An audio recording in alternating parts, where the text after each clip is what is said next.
to Disco Elysium.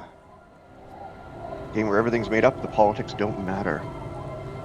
We are continuing to try to solve the murder of the hanged man behind the bar. Last we saw, not everything's working. There we go.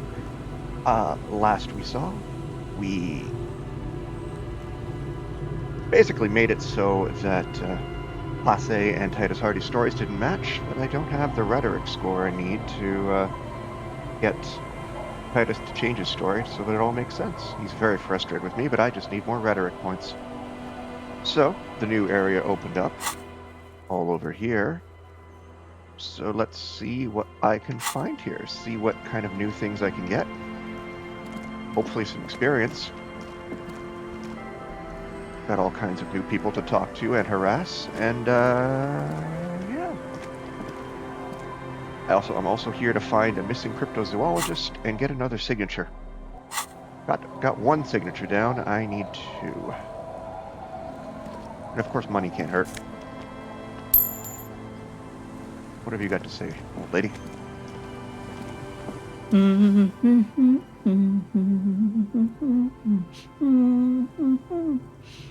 You're not sure about the melody, but it might be South Samaran, possibly Sigayan, also known as the apricot sujunti. Well, thank you so much, Encyclopedia. Welcome to the fishing village. Please lean in closer. I have cataracts. Well, if you can't see, how did you know I was here? I still have a golden ear. Come. All right, looking forward. Oh, welcome, police officer. We don't cause any trouble around here. And we don't want any trouble either. I'm not here for trouble. We are not here to cause any trouble, madame. Neither's Kim. Trouble? Say the second thing, Bratan. Shows you got style. Yes, I want to throw this necktie into the sea, but I feel like I also should be wearing something around my neck. It makes me look serious. What he said, we're cops. We don't cause trouble. We take care of trouble. Oh, of course. Last time we saw you around here was 12 years ago. You also came to take care of trouble then. Wish you did. But still, in Martinez, you're considered an ill omen. Wait, I've been here before? No, not you personally. I meant the RCM. Some of the men got into a fight. One of them killed another. Locked himself in that woodshed over there. I see. He was brooding, needed some help opening the door. You got it open for him and took him to think about what he'd done in a more secluded place. Somewhere more quiet. I see. She says it as if he was on some kind of spiritual retreat. Well, maybe being imprisoned for a long time in a second world prison is a spiritual retreat? What kind of ill omen are we talking about? Oh, the usual. Dark tidings. Black hound. I see. That's you, all right. A black hound licking your own heels. If I'm considered an ill omen, why hasn't anyone told me that? Maybe they are afraid. Why? Because you're an ill omen. But you're still welcome here. As long as men with guns aren't chasing you.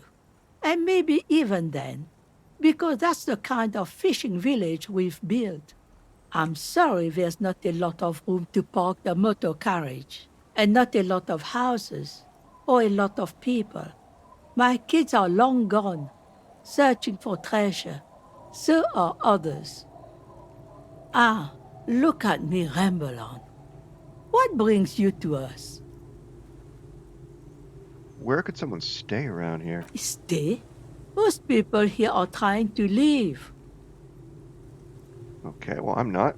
That said, if lodgings is what you're looking for, I've got a free room in the shack.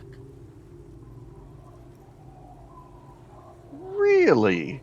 Like free as in you have space, or free as in free? How much is it? I won't charge you for it. Take it as a gesture of goodwill from the village to the RCM. Free room and board. I am not going to turn that down. You're just giving it to me? No one is using it, and God knows it's not much anyway. You can stay there. I'm not sure it's appropriate for the RCM to accept free accommodations. Oh, don't. It's your choice. No skin off my teeth. And why isn't anyone using it?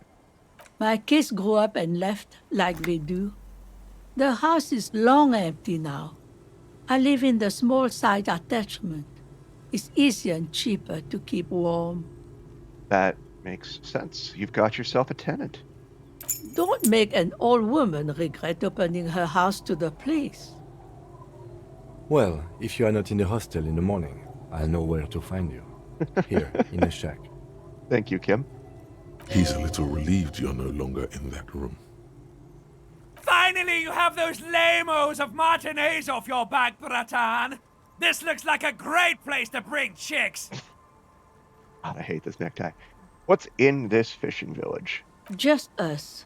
It's barely a village anymore. We almost don't exist. What do you mean? This is pretty much a non-place. A gap. A blank spot on the map. Just a cluster of nameless shacks on a nameless street. The place is so pornographically poor, it's not even funny. Pornographically poor? I've heard of many ways to describe destitution. I've never heard pornographically poor. That is that's there's gotta be something here. Over there, you can find more of the same. Shacks and trees growing wild. That's the pox. The pox? An old military hospital and its surroundings. Or it used to be, during the time of the suzerain.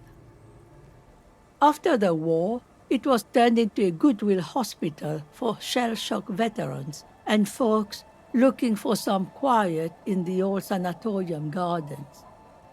Now the area is crisscrossed with nameless streets and makeshift cinder block houses, shacks as far as the eye can see. What happened to the hospital? The goodwill ran out. The staff left and the place was shut down. It's long gone by now. Who else lives in this village? Well, there's Lillian and her kids. A few new folks live in the house to the east, but they're away right now. And then there's the drunks. Not a pretty sight, but there's little we can do about it. Home is home, even for them. I met Lillian already. Lillian is tough. Tougher than the men here, at least. If it wasn't for her and the kids, this place wouldn't have a spark of life left. I see. Haven't seen any drunks yet, though. Sooner or later, you'll see for yourself. Don't have to look long to find these guys. I'm going to ask this, even though I know the answer. Is there a way to make a little money around here? Here? For you? No, officer. The only money we have here is some coins the drunks tried hiding from their women and then forgot about. All right. There's another topic I'd like to address. She nods, rinsing another piece of cloth. What's further down the coast? Not much. There's the abandoned church, the Dolorian Church of Humanity. It's been there since before my time, even. Why is it abandoned? Some things just don't fly, officer. Look around. Who'd go to church here? They built it 300 years ago. Must have been nicer then. So, they don't hold services there anymore? The Ecclesiastes? No, we've tried, but things just keep happening. Crime, accidents, other things. The place never stays open. It's a pity. It used to be such a nice church. She's not telling you all she knows. Keep her talking. What else is going on? Well, there's that music. Music from across the sea. It started a few days ago, and now it's blasting even through the night. And now, Suspicious-looking people are Ooh. sneaking around the church. I know who those are. I don't like that. Interesting. You could look into this ruckus if you have the time. What else is down coast? Before you get to the church, there's some ruins, an apartment complex, or some kind of electrical plant. Run-down bunch of houses, empty. Which is it then? I don't know exactly. A pre-war place. It used to be something. Before the war. I wasn't here then, you know. Was born in Samara. Anything else of note? Of note? The old fish market up on the boardwalk. But it's closed. Who'd want to come to a fish market here? No one. That's why it's closed. Fair? It was once a bustling place, back when I was young, and so was everyone else. Now, what catch we do bring in goes straight into a lorry for the Delta or somewhere else. That's it? What? You're one of those real estate people with big plans? If you want a development opportunity, you can check out the abandoned building over at Land's End. Used to be a supply depot, we think, sending goods and ammo across the bay. It's jammed shut though. We tried to get in, see if there was anything to sell or scavenge, but it's impossible. And now you know everything there is to know about this coast. Oh, tell me about yourself.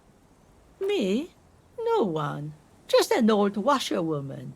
Mother called me Isabel, if that's what you're asking. And my married name is Sadie. Now it's your turn, Mr. Lieutenant W. Freighter Harrier Dubois. Quite a handle you got there. So many titles. One of them double. I'm a horrible man. I was asked to get your signature. Eh? What's this about? Come now, I can't read all this scribble. Tell me what it says. Everett wants to turn part of the village into a little youth center. Huh. I might be half blind, but it looks like part of the village Oh, is she's gonna smart. be a I like her. street. The best part. The part we need to get out of our houses. I see Lillian's name is already here. The girl is too trusting. Either way, I won't sign union papers. What do you have against the union? I've seen it all before. You think they've got our interests at heart? Rich men are always selling poor men promises they never planned to keep. Then the poor get pushed out of their homes and the rich get a little richer. That's the way it goes. So no, I don't trust the fat man, and neither should you. Fair enough. In her mind, the Union is right-wing because Everard is fat. It's that simple, and there's no changing it. Harrier, trust the tenant. Okay. Logic Oh! and reason won't work on this old bat. Better go for shameless emotional manipulation. What's the grandmother's deepest vulnerability? I'm evil. Does this feel like a good thing, though? I'll find another way. Damn, you almost had it. What was this? A pang of conscience? I'm off. You gave me a free home, so I'm going to not ruin your life. Yet. I might come back. Got a heater. The door has seen better days. The layer of paint has started to peel off due to the salt and wind from the sea. Even the lock looks slightly rusted. I'll wait outside to give you some time and privacy to check out your new living arrangement. But just so you know, after we are done with the day, I'll still be staying in the Whirling in Rags for the night. We'll meet in front of the shack in the morning. The key turns with a satisfying click. Good. You can enter the shack now.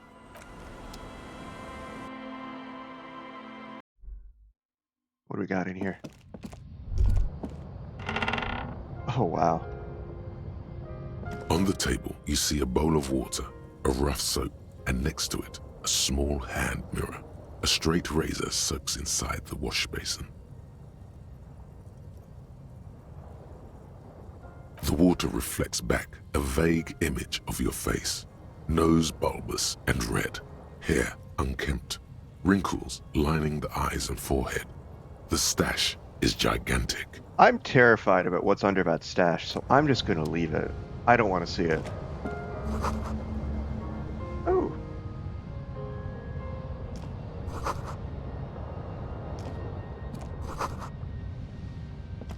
An old mirror hangs on the wall.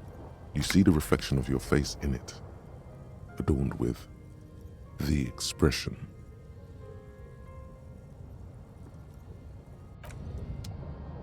Still have the expression. I can't get rid of it. What's this? Koryev jacket. Oh, let's get that point in rhetoric.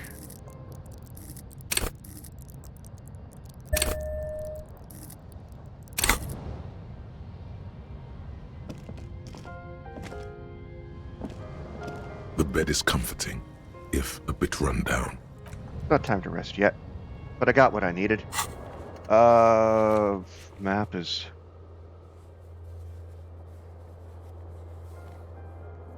okay.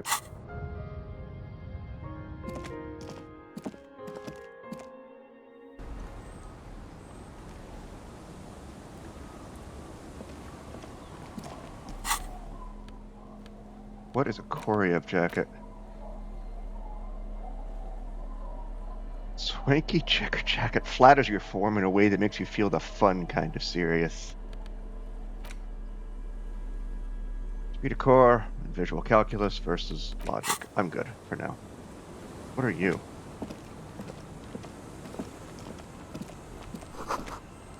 Oh, okay. There's just ruins.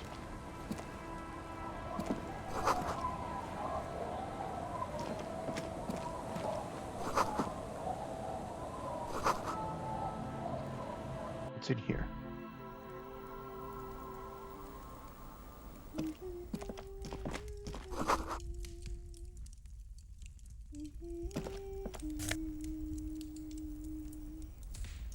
Yes, I will take your taxidermy.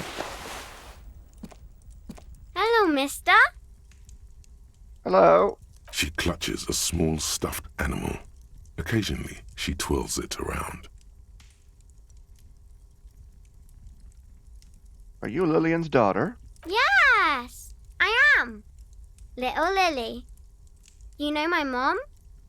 Yeah, we met earlier. That's nice. My mom is great. She's never angry or anything. That's good. What's this? It's a grouse. You might be able to get on Gart's good side if you make up for the skewer you broke. Oh, what's it for? I don't know. Oh, can I have it? I know someone who really likes stuffed birds. Sure. I mean, you already took it. I don't like it anyway. It looks angry. Not only am I a communist, I stole a bird from a little girl. All right. The thing you're holding. It's Lammy. He's my friend. Sort of. Like... Lambie is a stuffed lamb that, admittedly, has seen better days. One of the eye buttons is missing, and the fur is tattered in several parts. Pleased to meet you, Lambie. Lammy usually doesn't like strangers. But you're also fuzzy, like Lammy. Okay. I heard there's a girl here who has armored gloves. Is that you? Oh, I had gloves. Very big ones. Heavy, too. Where did you get these gloves? Found them when Lammy and I were playing hide and seek. In an empty house. Where no one lives. I think someone hid them there. She doesn't want you to think she stole them. Where are the gloves now? I hid them. The twins were going to take them. They're stupid. We are going to need those gloves. It's for important police business. Oh. They're in my sandcastle. Behind our house. Under the sand. You can break the castle. It's not very good. I don't want to break the castle, but thank you. Goodbye. Bye! You're so nice. There it is. All right, let's talk to the twins first. Guess that's these two. The scruffy-haired little boy kicks a stone. He can't be more than 5 years old. The other one looks indistinguishable from him. He watches his brother kick the stone with his tongue lolling out of his mouth. Oh, you guys look identical. The stone-kicking one becomes frantic all of a sudden, as if that's something to be scared of.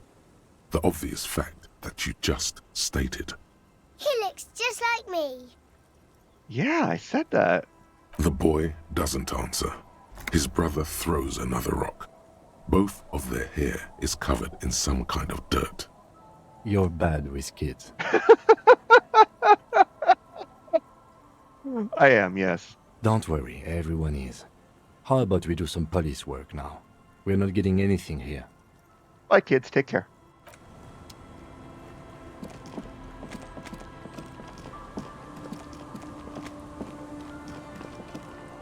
Weather has not been kind to Lily's little sandcastle. The once mighty towers are quickly eroding away. You can see something shining back to you from what must have been a vast underground catacomb network. Well, let's reach into the catacombs and pull it out. The walls and floors give way to the giant's greed, collapse and present you with a pair of ceramic gauntlets. Congratulations. That's the gauntlets down then. We're doing good on the armor collection front. Excellent. +2 interfacing versus +1 interfacing. I'm going to start wearing these. They're just better. As you fold your fingers into a fist, you realize you could knock anyone out with one punch. The white ceramic gloves wrap around your digits comfortably. Your movements cause tiny little clicks, like dice rolling somewhere far away, as the plates reorient to your motions. I will be responsible for this. This is just to protect me from harm, not to show off. The hardened vitreous enamel, at once sleek and light, adds a glow to your cheeks and a spring to your step. Just imagine what a full suit of this stuff could do for you. Long sought after enemy technology. I can't just enjoy it. I must study it. Remember, this is a highly specialized kinetic redistributor meant to stop bullets. Wear it. Observe its properties. See if there's a weakness in the design. For the day you have to fight someone covered in the same material.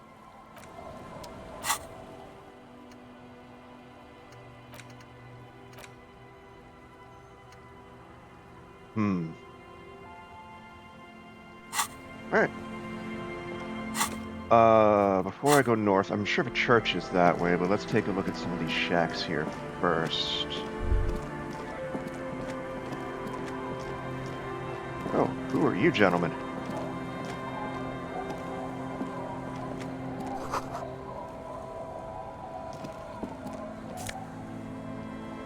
Always like an empty bottle. What about over here?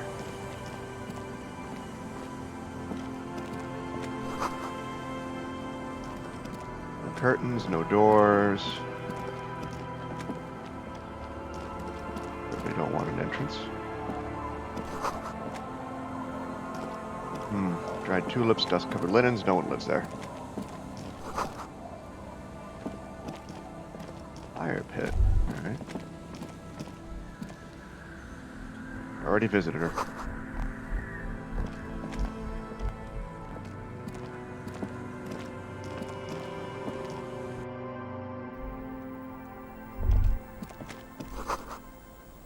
Just a chair.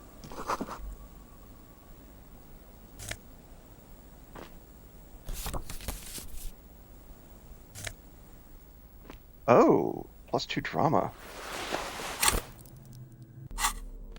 And it probably won't talk to me. What's my inland empire? 5, I could let that go down to 4 for drama. Let's do it. Yeah. And that probably won't talk back. Hopefully.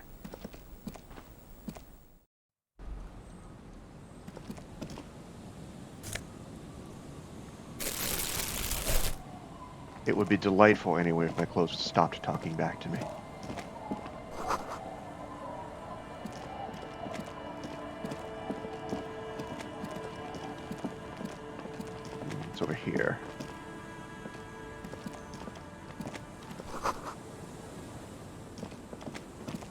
Are those gentlemen the drunks?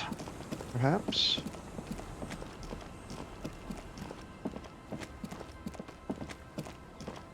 Let's take their loose change first. Hey, tequila! Idiot doom spiral. Okay, this is going to be a great conversation. I can feel it. Good to see you. How's business? How's the whole reality situation treating you? Shake his hand. So what's happening? Wait, tequila? Yeah, Tequila Sunset. How are the, high-concept, reality-based adventures proceeding? He says it like it's obviously your name. Like you call someone Billy Brunel or leader of the 4th Street Gang. Good. These people know your true name. Looks like it has preceded you, Mr. Sunset. More on that later.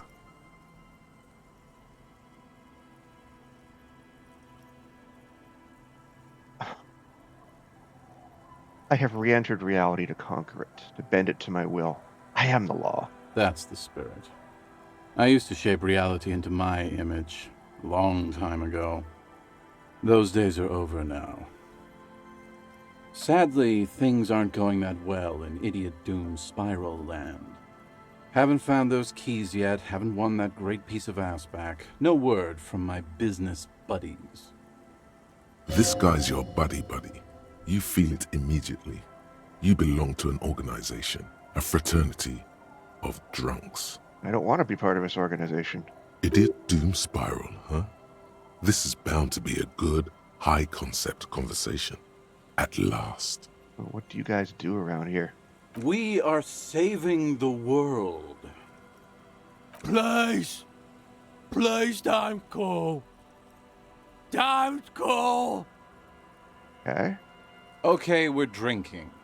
We're drinking alcohol. That's what we're doing. I tried to save the world once, a long time ago, with enterprise, creativity, and willpower. But that didn't Coffee. work out. So now, it's a pirate's life for me. Let's get some local drunks to sign this. Could you and your pals sign this document? What's it about? I'll let my hand address the situation. Maybe you've heard. I used to be a very successful businessman. I've signed more than a few lease forms or whatever the fuck they were. Anyone's got a pen? The pro's gonna do it. I do have a green 8 pen. All right.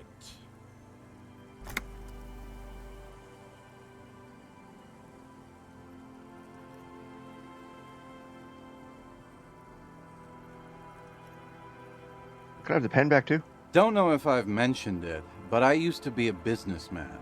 And as a businessman, I am going to keep the pen. For my trouble. Oh. No, that was my favorite thing of all the things you have.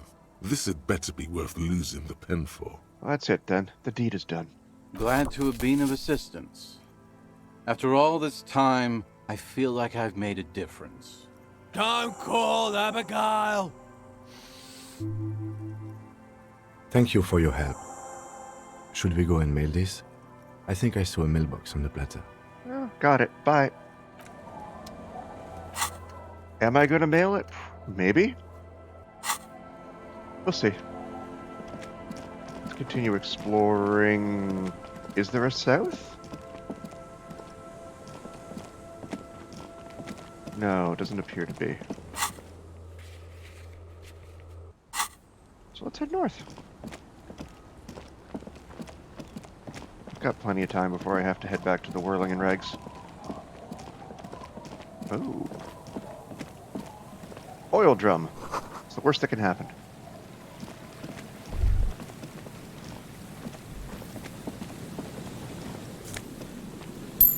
Another buck.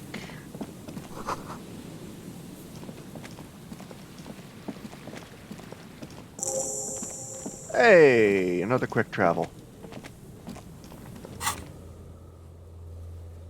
Ooh, okay.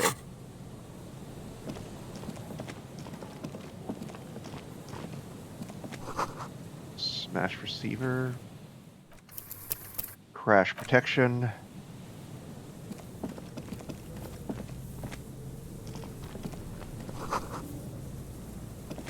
I wanted to smash all of them. Totally get the feeling.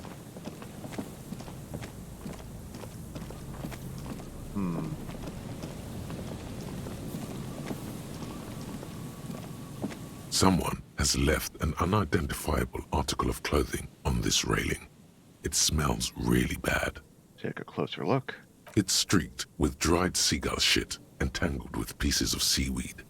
A dangling arm suggests that there might be a jacket beneath the crust of filth. It seems likely that it was left in the surf until someone laid it out on this fence to dry out. Unfortunately, that just seems to have stiffened it into a shapeless mass. Please tell me you're not taking that with you.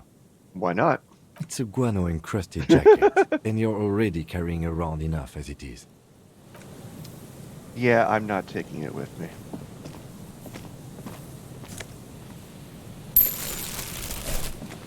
But I will take loose change I find on the ground.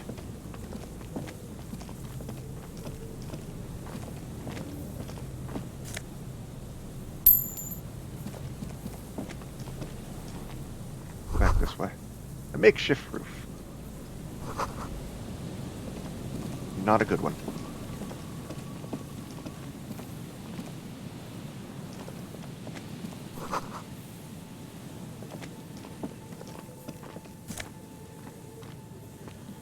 Plus mega B prescription lenses. It's smarter, but I see less. That is not valuable. Taking them.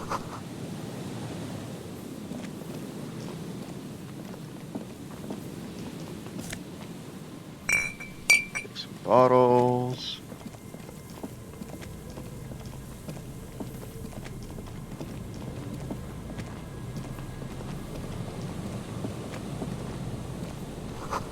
That's a wine canister?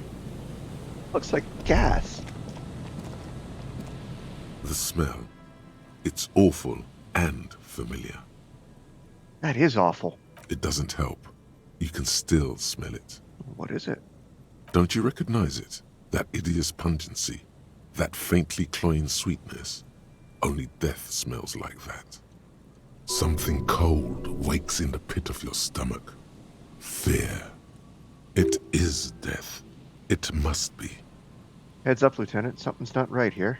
The lieutenant has already brought a handkerchief to his nose.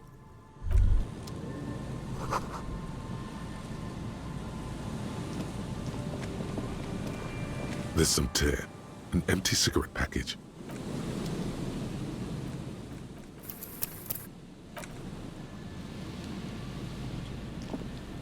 A man lies on the boardwalk, his limbs bent and neck turned at an unnatural angle. Right next to him is an empty bottle of spirits. In his cramped hand, a chewing gum wrapper. The smell is not as bad as a 2-week-old corpse, but it's definitely heading there. Jesus. Hold on. Lividity is faintly pronounced. Whoever this is has been dead for 2 days. No longer. We need to investigate. Another dead body. This is your job. Steel yourself. Calm now. Carefully. Just another day. Just another dead body. Breathe. Let's study the man's clothes. He's wearing mud-caked boots, beige trousers, and an old brown leather jacket with a bright blue lining. There are traces of kebab sauce on his chest. Kebabs. Let's search his pockets. You find some sunflower seeds and a rain-soaked library card folded into two. His jacket feels sodden and heavy under your hand. Good. We should take a look at that library card after this is done. Excellent. What about the man himself? The man has fallen through a crack in the boardwalk and hit his head against the metal bench. Coagulated blood covers his black hair. One of his feet is still dangling through the hole. A bad fall. It might have been dark outside. This place is a minefield in the dark. His expression is dull, like the sea behind him. Drops of water shining on his mustache. His eyes, empty and wide, look frightening in their frozen gaze. Height, 170 to 175 centimeters. Curly hair, This is not another murder. stout build, age approximately 50 to 60 years. Study the surroundings. There's some dried blood on the metal bench, right where the corpse's head rests.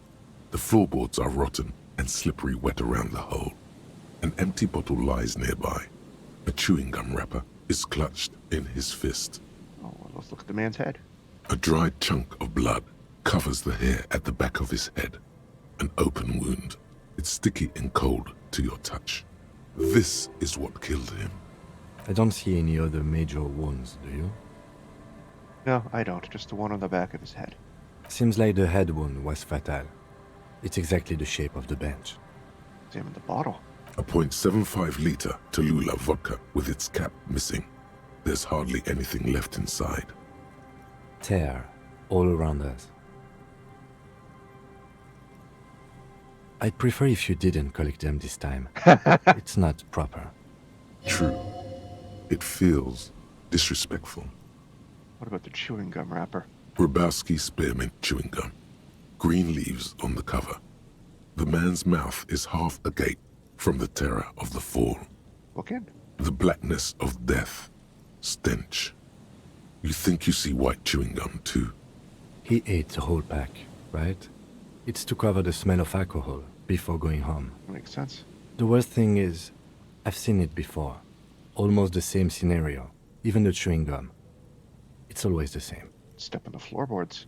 They screech under your feet ominously. It's hard to say whether the dead man's weight was the cause of the boardwalk to break. It definitely looks fragile. You see waves churning below. Something cracks beneath your feet. Oh, am I gonna fall too? He could have easily disappeared into the sea through that hole, and you would have never found him. That's good. The entire boardwalk creaks in the wind as you take a step back. Who is this man? Looks like one of the locals. He'd have to know this spot to come here. You don't just walk over here. But that's just a lazy assumption. What do you think? This is an omen, a sign from above. Don't start drinking again. He looks like me. I could have ended up just like him, dead on some empty boardwalk with a bottle next to my corpse. Well, at least you're not married. Oof.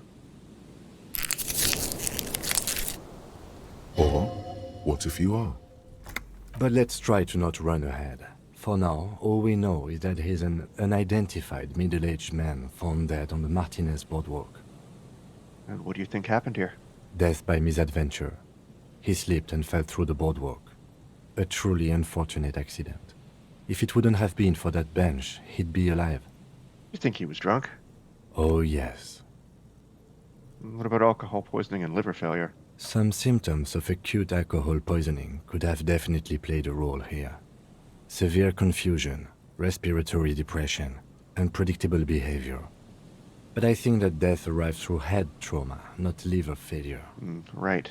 It does seem to be a pretty straightforward misadventure, although there's still a question of identifying the body. Well, what should we do with him? From where I stand, I can see two options. We either take the case and follow the leads to identify the body on our own, or we report back to the station and leave this for our colleagues to handle. What about the field autopsy? A field autopsy isn't necessary if the cause of death doesn't appear to be criminal, and this looks like a simple accident to me. I'd say we should just write down head trauma in the autopsy report and leave it at that. It would save us at least 2 hours of unnecessary work. You're right. I don't see anything criminal here. Let's leave it at that. Good call. The guys at processing can take care of the rest. We found him. We should finish this. Alright, we should first examine the library card you found. Then we can call the station from my kinema. Let them know we are taking the case. Alright. Open and shut. Where's the library card? Folded. The library card is folded into two and still slightly wet to the touch. The front side reads, Central Jamrock Public Library Card, issued to Billy Mijon, expires July 53. Billy Michon got my love. Not at all. Billy is a unisex name. Could be the deceased, or his family member? Let's look inside. Whoever owns this card is an avid reader. You find a list of books written in blue pencil. Radio thriller. Stand a little less between me and the sun. The last one in the list is The Glinton Curve by M. Theobald. A library stamp indicates that the book has been returned.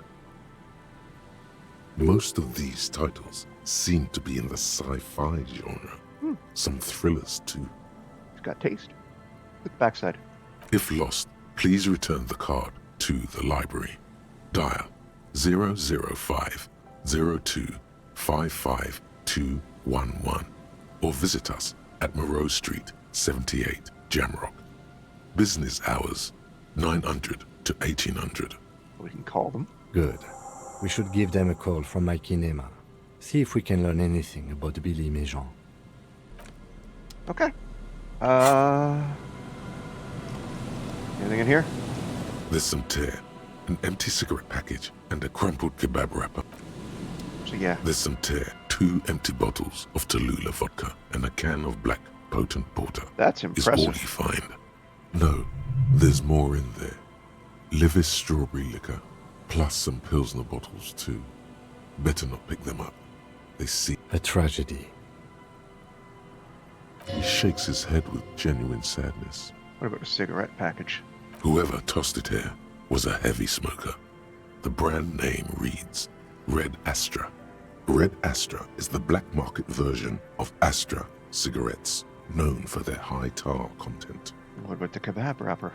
You see traces of mayonnaise and ketchup on it, as well as a tomato wedge.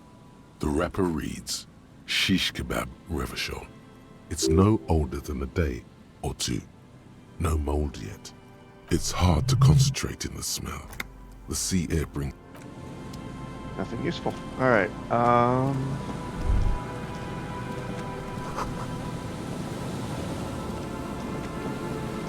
could probably make it back to the car. But is there a church here? Do you know what? Let's forget about this for now. We'll come back to a church in a bit. Why can't I fast travel? Travel here. Some time didn't pass. Alright, so let's call it in. I got several phone calls to make. Inside, you see a set of steering levers, a radio microphone, a pull-out toolbox, and the soft glow of the fuel preheater gauge. Pick up the radio. This is Precinct 57. How may I assist you? Connect me to a Jamrock Public Library, please. Hold on, officer.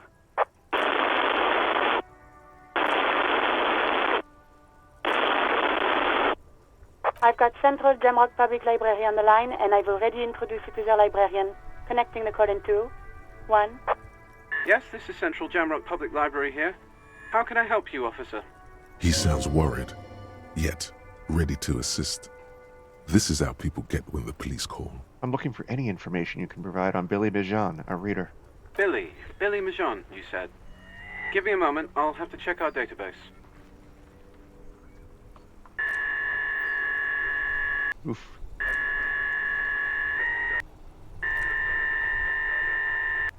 Yes, hello, are you still there? I found Billy Méjean's home address, is that alright? No phone number, unfortunately. They're too poor to have a phone line. Yes, home address is fine. Here we go, sir. Rue de Saint-Ghislain, 33B, apartment number 20. It's in Martinez, I believe. Cape Side Apartments, it says. That's all. Oh, that's local. That's where the smoker on the balcony lives, isn't it? You have any other information on Billy Méjean? It says here that they returned their last book just a few days ago, but I wasn't at work that day. How'd you know someone who was? Marie? Marie? Do you remember a reader named Billy Méjean? They returned a Tybalt book the other day. Yes, it was my colleague Marie. She said that it was Billy's husband who returned the book. He also asked for this new sci-fi release, Lowe's Radio City 87, but we don't have it yet. Good. You have a name now. Do you know the husband's name? Sorry, no. Marie only knows him by sight. Can Marie describe to me what the husband looked like? Marie? She said it was an older man, and that she's pretty sure he'd had a drink or two the last time she saw him. What was he wearing? 1 second. Sorry, Marie wasn't really paying any attention to that. Oh, so Billy Mijan is a woman, not a man. How did your colleague know that it was her husband? Marie knows Billy. She's been working here longer than me. Sometimes her husband returns some books for her. Got it. And then goes for a little drink later. On the lookout. I see. Thank you. That's all from me. Happy we could help. Goodbye, officer. Anything else you need from me? I need to report a dead body on the Martinez boardwalk. One moment. Can you please describe the body? Age, sex, cause of death? Unidentified middle-aged man, height 170 to 175, dark hair, medium build. Like he slipped, fell through a hole in the boardwalk, and hit his head against the metal bench. We suspect he might have been inebriated when he fell. There were bottles all around him, and traces of vomit on his shirt. Any signs of violence? No. Just seems like it was an accident. No field autopsy necessary. You can hear her quickly typing in the background. What about his belongings? Did you examine his clothes? Wearing boots, trousers, an old leather jacket with a bright blue lining. I found a library card from his pockets. Any information on the library card? From Central Jamrock Public Library, belongs to Billy Mijan. Good. You have a lead. I do. Do you and Lieutenant Kitsuragi want to take the case, or should I assign it to someone else? We're taking it. I have assigned the case to Lieutenant Kim Kitsuragi. Please follow up on this library lead to identify the man. We'll send someone to take the body to the morgue. Oh, excellent. I'll have to take care of that. That's all for now. Thank you for reporting in. Is there anything else I can do for you? You find out any more about the owner of the armored boots? Yes. It took some convincing, Excellent. but I got the mercenary's name and a few biographical details. Are you ready? Oh, yes. The lieutenant leans in to listen, notebook in hand. Oh, shoot. That suit of armor was issued to an Oranese citizen named Ellis Kortenaer. That's E-L-L-I-S K-O-R-T-E-N-A-I-R. Exact date of birth, unknown. He was signed into the Lelystad County Neonatal Care Unit on 28th of February, 09. Neonatal care unit? He was found as a newborn in a leaf compactor near an abandoned farm. He spent 4 months in the neonatal unit, survived apparently, and was assigned to a foster family at 2. This is what the ICP knows about him. He was raised by foster parents, entered the East Brand Military Academy in Vredefort at 17, then served in the Oranese forces till he was honorably discharged in 41, just a year before the Seminese conflict. Then the armor followed him to Seminine, or at least I assume it did. And that's it. There are no records of his employment in Crenel, or any of its other incarnations, or him even entering Revachol. So he was found in a leaf compactor? It's a garden tool used to press leaves into these cubes. It's a detail the hospital has, the only detail in these files. So I thought it would be good for you to know. It is. Thank you, Alice. Any information on his foster parents? None, officer. Sorry. All we have to connect him to Crenel is the armor. Even that is a small miracle. These organizations usually double-check their inventory. Thank you, Alice. Great work. No problem, Lieutenant. A compliment from Lieutenant Kitsuragi. Not bad. Well, we have his name and service record now. A name. This is very good. Ellis Kortenaer.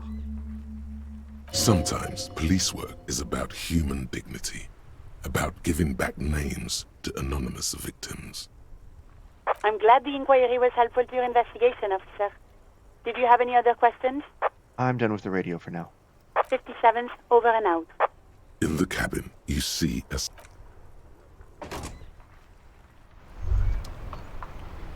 the afternoon sun shimmers off the white on blue police livery of the motor carriage. Wait, why am I even thinking about this? Wasn't I supposed to... Do something important?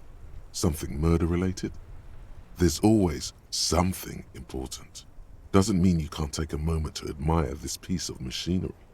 This is a Caprice Kanema, The Caprice Motor Corps follow-up to their highly successful workhorse, Caprice 40, and the answer to the Lum's racing breed, Ferv series. Uh-huh. With its air-cooled, rear-mounted 12-cylinder compression ignition engine, driving the rear wheels through a 4-speed manual gearbox, the Kanema is able to reach 100 kilometers per hour in 13.5 seconds and go on to a top speed of 180 kilometers an hour. Fascinating. Won't it roll over at the first sharp corner?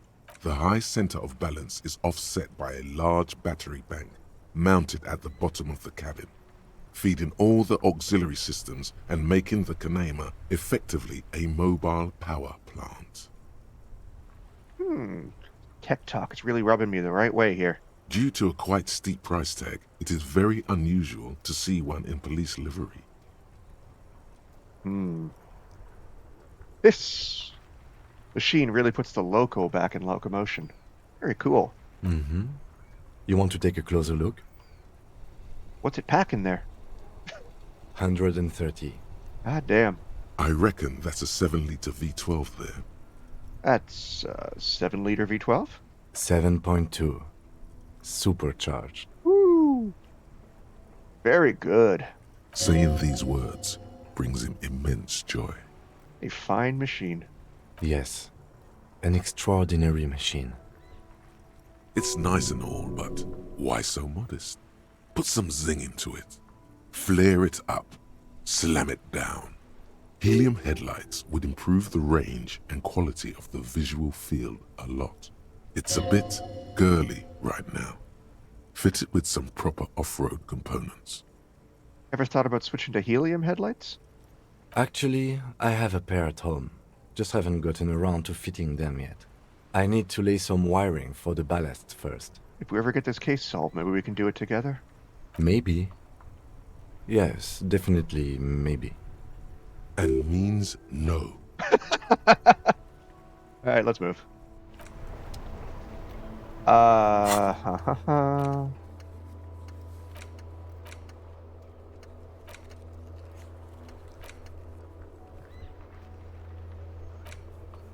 Let's go apologize to Gart. Let's get another point in rhetoric just to be sure. I need some talking.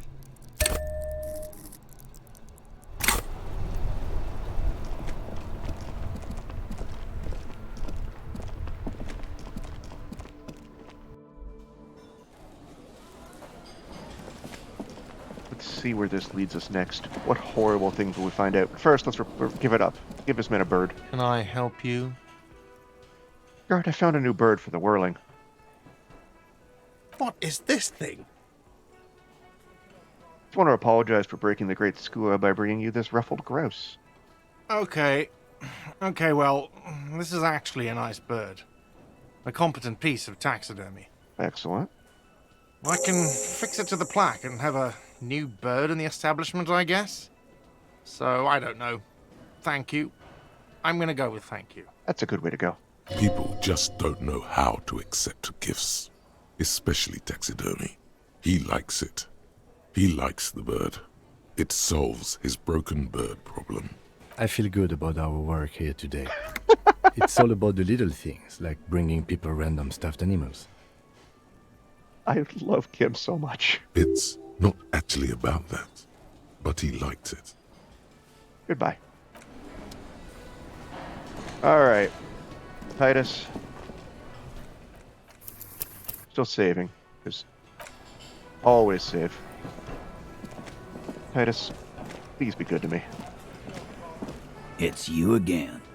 What is it?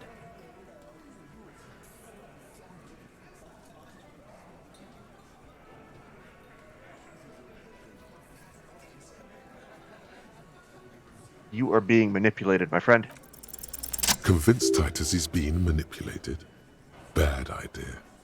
Bringing her up will do no good. You should know by now. Titus will never falter. One of his boys will. Just remember, it's about more than Glasia. It's about these men and Martinez. Their district. Their responsibility. Well, that's it then. Case closed. We're going home, Kim. Huh? He'll get it. Go on. Write it down, Kim. In Martinez, they just kill you because they don't like you. Got it. Kill you because they don't like you. All because...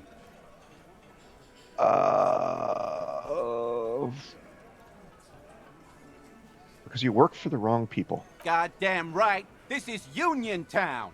You work for the company, we will kill you. Fuck, Dennis. We don't kill you if you work for the company. Half the harbor works for the company. Work for the wrong company, and they execute you.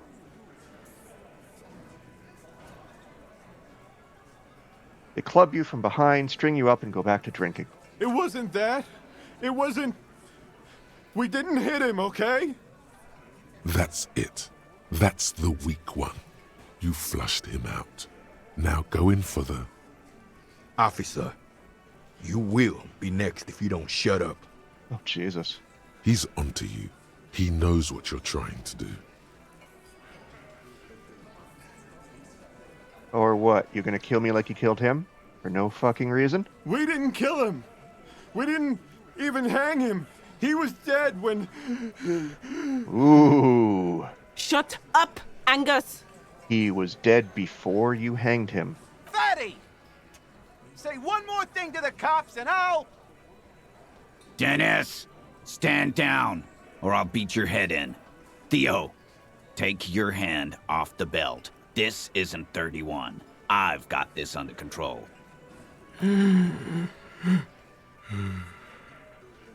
Angie, where's your goddamn inhaler? You sound like you're dying. I left it home. I can't get it. I'm too fucked. I'm sorry. You having a heart attack? Why are you so fucking fat, Angus? Now it's all pointless. Because of you. You wasted my time. I told you, Titus. I told you just give her up. Oh dear. Lizzie, your help is no longer needed here. Go tell Everard. Fine. I'll tell him. After a long walk along the coast. Huh. What just happened between these two? You're in. He's all yours. Questions. So you didn't kill him. He was already dead. He nods. You hanged the corpse to cover up the real cause of death. What was it? We're not sure. Probably a bullet. The wound was difficult to see. The coroner and his assistant are wrapped in blue. Hands covered in blue gloves. Mouths covered by blue masks. Bodies by blue aprons. The coroner wipes his brow, scalpel still in his hand. Get the light. Shine it in his mouth. He tells his assistant. The coroner squats to better see the light illumines the darkness inside. Well, shit. Can't blame them for missing that.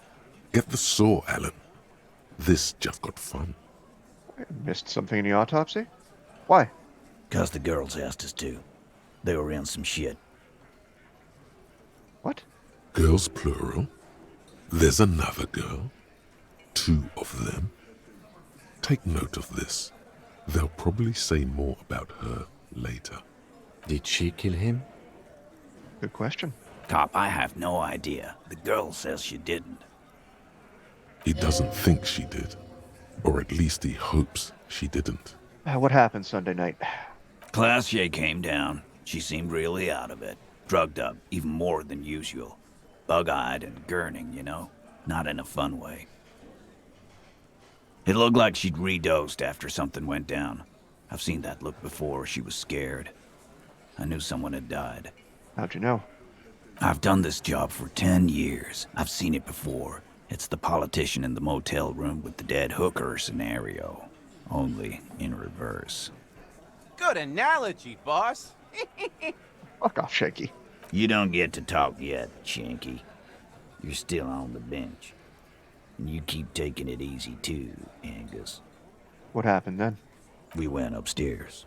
Sure as day the merc was dead. There was a bullet hole through the window. Fucking dirty sheets and bottles everywhere. And that's why the window got replaced. Okay. He means they'd been fucking? Tibbs patched the window. And the corpse, we hanged. Who's Tibbs?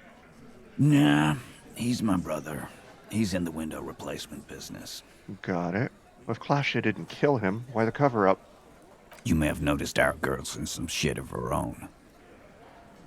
Oh, what kind of shit are we talking about? The can't show up on police radar kind. There are people after her. From the old world. Where she came from. And who are they? They're powerful. Connected to the Moral Intern. She's clearly afraid for her life. Says if she showed up in your systems, she'd be ghosted away. That's all he knows. That's all she's told him. Okay. And why would you help someone like that? By taking on a murder? Why would I? I guess we abide all sorts of runaways and losers here. It's a Martinez thing. So who killed the merc then? Any leads? Not yet. Just some ideas. She says the shot came from outside, behind the window somewhere. So that's a clue. What are you thinking? I'm thinking someone's past caught up with them. Either hers or his. Hers, you mean? I mean the people after Klausya. Maybe the shot missed. Maybe it was meant for her. I like that. Been thinking the same thing myself. And you had ideas about his past too? My dude. One of those mercenary buddies of his could have done it. They got guns. Training. Years of bad blood, probably. Or it could have been someone else from Crenell. Tell you what I'd do.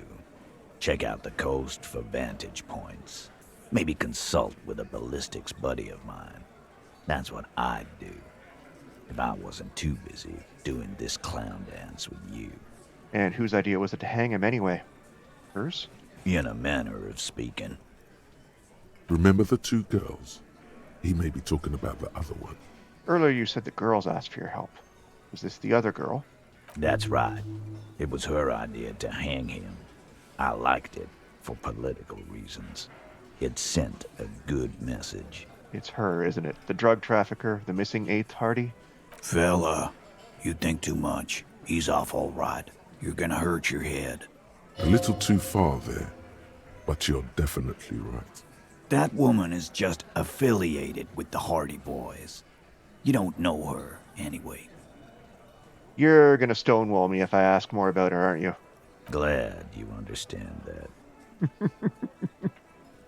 Thanks. Thank you for this, Titus. I'm gonna talk to her for the last time. You do that. Hey, cop. Before you go, Klausya, came to Martinez to hide. Many of us did. This is where you wash up when there's nowhere left to go. The Union takes you in. Now, she refused that protection. But you'd still prefer it if we didn't take her away. That's right. If we didn't take care of the people who end up here, this place would just be a couple of ruins and some cargo containers. Makes sense. We'll take that into account.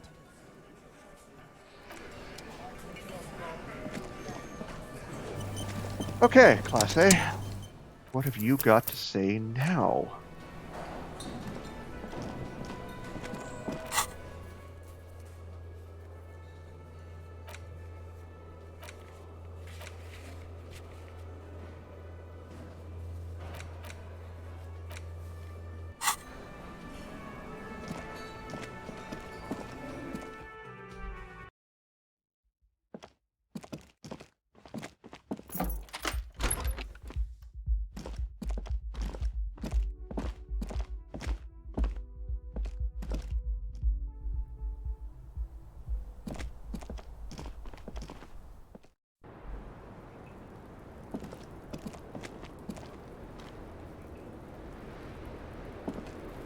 It's always good to see you. Let's see how this goes. Something in her demeanor has changed. She's tired, consigned to her fate, to being here with you and what's to come. The Hardy Boys told us what really happened. I understand. You don't look surprised. You were expecting this. I knew there was a chance you'd get them to tell you. It's what you do. You're the police. For what it's worth, I'm sorry for wasting your time. This is good. Clear the air first, between you two. Then move on to questions. Is it? Something is off here. Shush, I can't hear what she's saying. If you knew we would find out eventually, why did you waste our time? Because of the Hardys. I couldn't just dispense with them. They were only trying to help me. Out of the shit I'd gotten into. Not a good enough reason. You're right. There's more. More? You answer to the coalition government, and by extension, the moral intern. Briefly glancing over her shoulder to the sea, as she's done time and time again. A grand expanse of water reaches over the bay and to the horizon, golden grey in the noonlight. What lies beyond it? The Pearl, the Muindi Isola, the Occident, and then Aranye, the old world. Is that why you're looking over your shoulder? You're afraid of the moral intern? You share a database with them. You send people to their courts. What's going on? What did you do? Just business. But bad business for some people in the moral intern. If I show up in your records, officer, they will find me. They will... What happens if they do? They will kill me, sir. If you file my name, take me in for questioning, enter me into the moral intern mill. Well, then I'm fucked. For nothing. This murder didn't have anything to do with me. Actually, this murder did have a little to do with her. What did you do to have these people after you? It's not nice, but it's not illegal. Not here in Ravishol, or even in Oranje. What exactly did you do? Industrial espionage.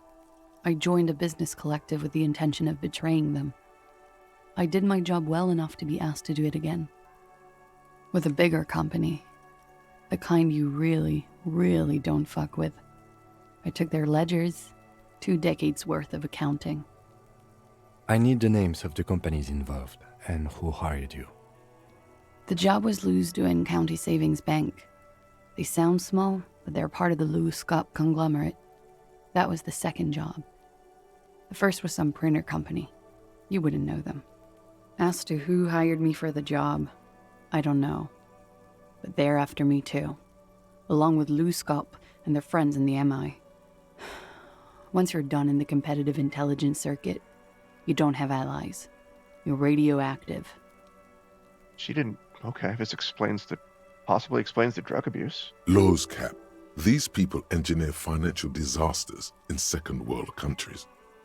The conglomerate also includes the Bank of Consecration, Airberg, and the popular Papalolo line of dairy products. That's a lot of shit you've gotten yourself into. It is. Many people lost their jobs. Not just C-suite. Ordinary people. What I did to get to accounting, a lot of people got hurt. But that's just more of my shit you shouldn't have to deal with. You're solving a murder. What happened here the night he died? We were there. Together. In bed, I mean. What exactly? Tell me exactly what happened, please. Okay. He was in a kneeling position. He had just entered me. I was on my back, looking at him. I heard the window behind me shatter, and I turned to look. There was a hole in the glass. I turned back to him. His eyes were looking through me, and his mouth was open. Dumb. I could see. Oof. I could. Her chest rises and falls with each word. She keeps herself together and says it. I knew he was dead. Before he fell down on top of me. Then what happened? He was heavy. I pushed him off and he fell to the floor. There. He only had his boots on. I bit the pillow, not to scream, then ran downstairs. I waited for the second shot to come. For me. I thought there would be one. It never came. She's forgotten about her cigarette. The butt has burned right down to her fingernails. I'm sorry this happened to you. So am I. She throws it away and immediately proceeds to light another one. What time was this? When did it happen? It would help us if you could be as precise as possible. 11:30 to 12:15. I don't know the exact time. Around midnight. It's okay. Were you inebriated? Not as much as usual. He'd done a line, plus other things. I was drinking. Wait. Titus said she was gurning her jaw off, much more than usual. Titus said you looked pretty high. Oh, yeah. I did one of his lines, just to clear my head. Did you hear or see the shooter in the course of this? No, Oh, what did you do then? nothing. I was trapped. I was stuck in my room downstairs. I got some clothes on and crawled back up, drew the blinds.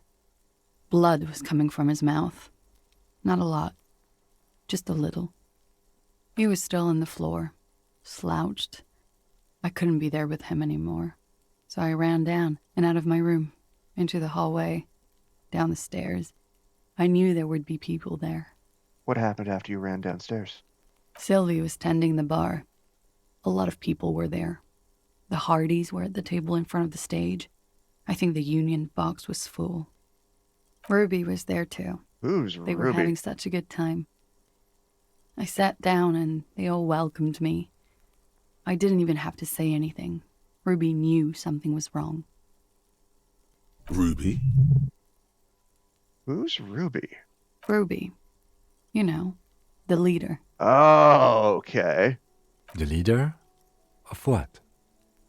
The Hardy Boys. I thought Hardy was the leader of the Hardy Boys. Well, nominally, yes. Ruby's the one they go to when things happen, like things they need taken care of. She's the organizer. This Ruby, in her phrasing, is entrusted with great power. She trusts her. So do the others. Would you say she is the 8th Hardy Boy? Why not? Okay, let's go on. What then? Well, Ruby said let's talk upstairs. I showed her the room. I've known these people since December. They know my situation, that I can't leave a paper trail. Ruby was the first one I told. She said she'd take care of this. It's what she does, you know, take care of things.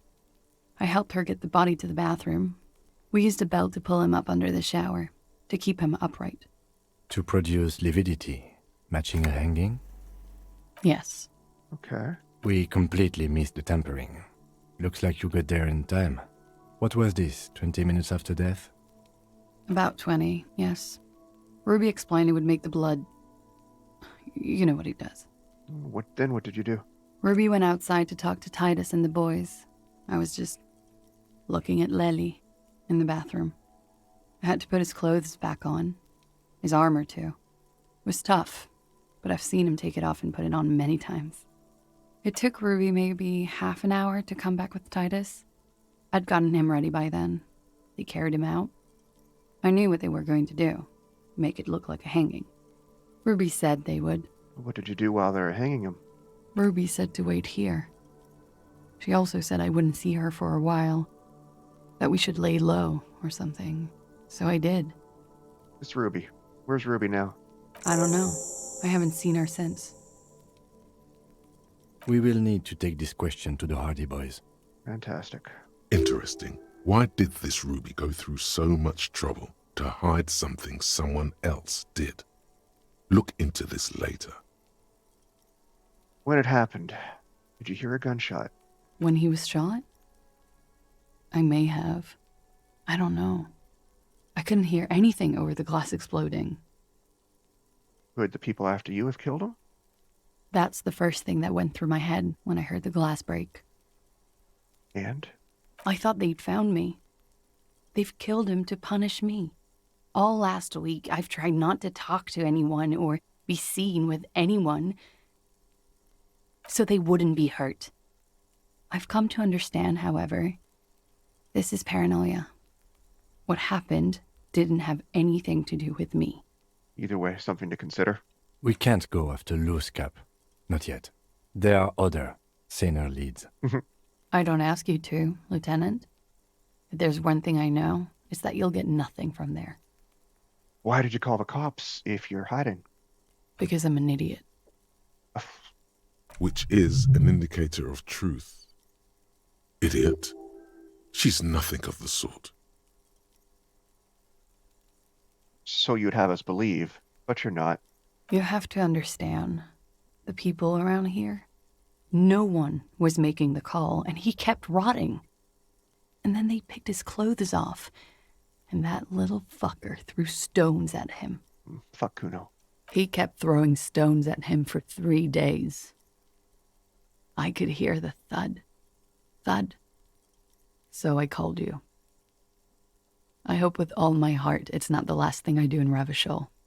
She definitely called the cops. That was task complete. It could not have been a lie. That is impossible. When was the window changed? Last week. Angus and Titus's brother, I think he's called Tibbs, took care of it. You should have another look at that window after this. Reconstruct the scene. It's right there. In her bedroom, inside? Yes, you see the glass sparkling out of the corner of your eye. I think we're done here, for now. Because you obviously didn't kill him. Well, unless they're lying again about the glass, but I don't think they are. I think this is finally the truth. She nods, silently. She doesn't even smoke. Just picks up the cold coffee and holds it in her hands. He's thinking, are we done here? In God's name, wake up. I don't know. Who? What? Dear God, you've been lied to. She could have killed her lover and lied to everyone. She's not candid at all. She's smoke and mirrors and will-o-wisps. She probably didn't give you her real name either. Why would she? Arrest her immediately before she further entangles you in her web of lies.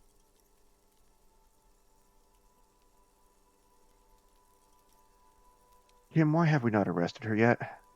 There may be grounds here, at least for an extended detention. A little whimper.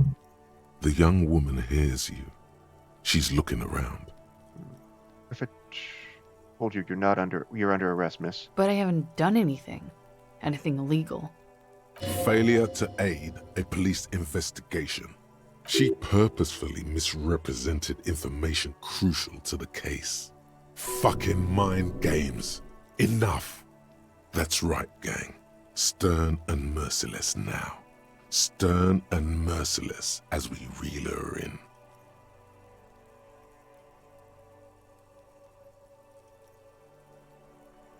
You misrepresented information about the case, about the Hardy's confession. We know nothing. The lieutenant produces. No, don't arrest her. Handcuffs. Please, no. I think I know who did it. Who shot Lely. I can tell you. I can help you. What do you know? Who shot him?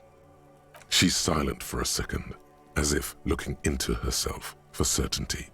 Then, in a hushed voice, she says, gearing up for this betrayal is hard for her. Ruby. Why do you think... Wait, what? Why do you think it was her? She has this thing for me, ever since I met her and the boys downstairs. She's been pretty frank about what she wants. And what's that? Sex. And more. I made the mistake of confiding in her. I told her I was on the run. She started protecting me. It became an unhealthy relationship. When I started spending time with Lely, she told me to end it. Said there would be shit if I didn't. It was not a good meeting.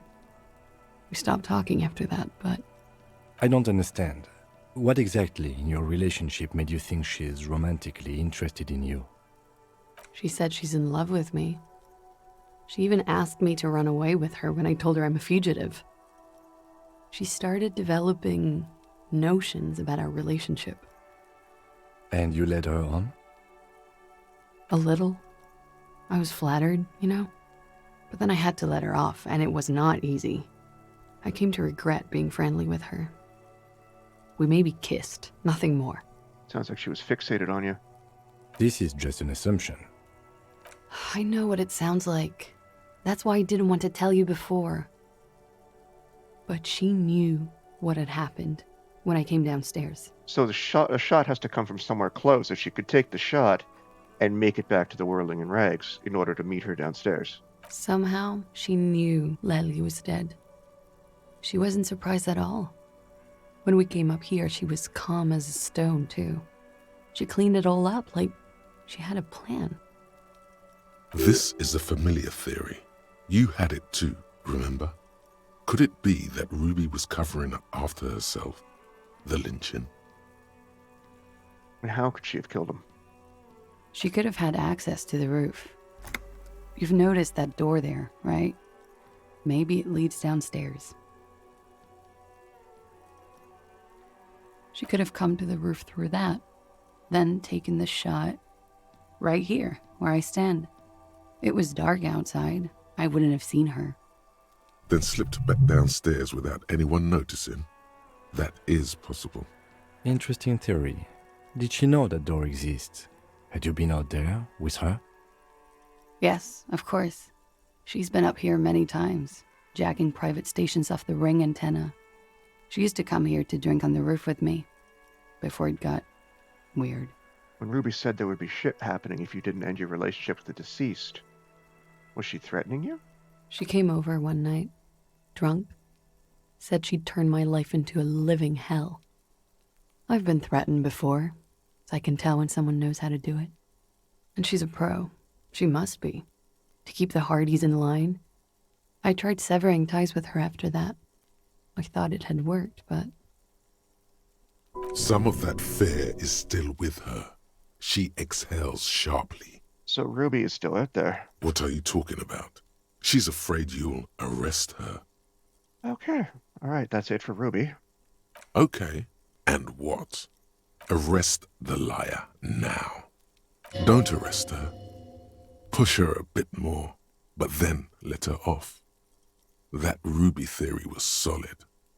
And she's beautiful. Okay. Okay, I'll keep you here, miss, for now. Thank you. Thank you. You won't regret it. Something tells you, you will. Let's change the subject for the time being. She slowly lights another cigarette and steadies her breath, as if in the presence of some tiger. You are. This is not the end of this. Let's return to this later. Okay.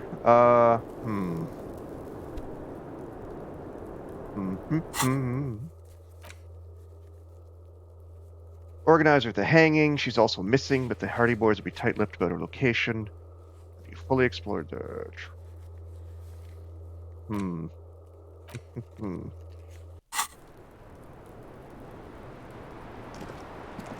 The same small, heavy door. No lock in sight. There's no way I can get through that way.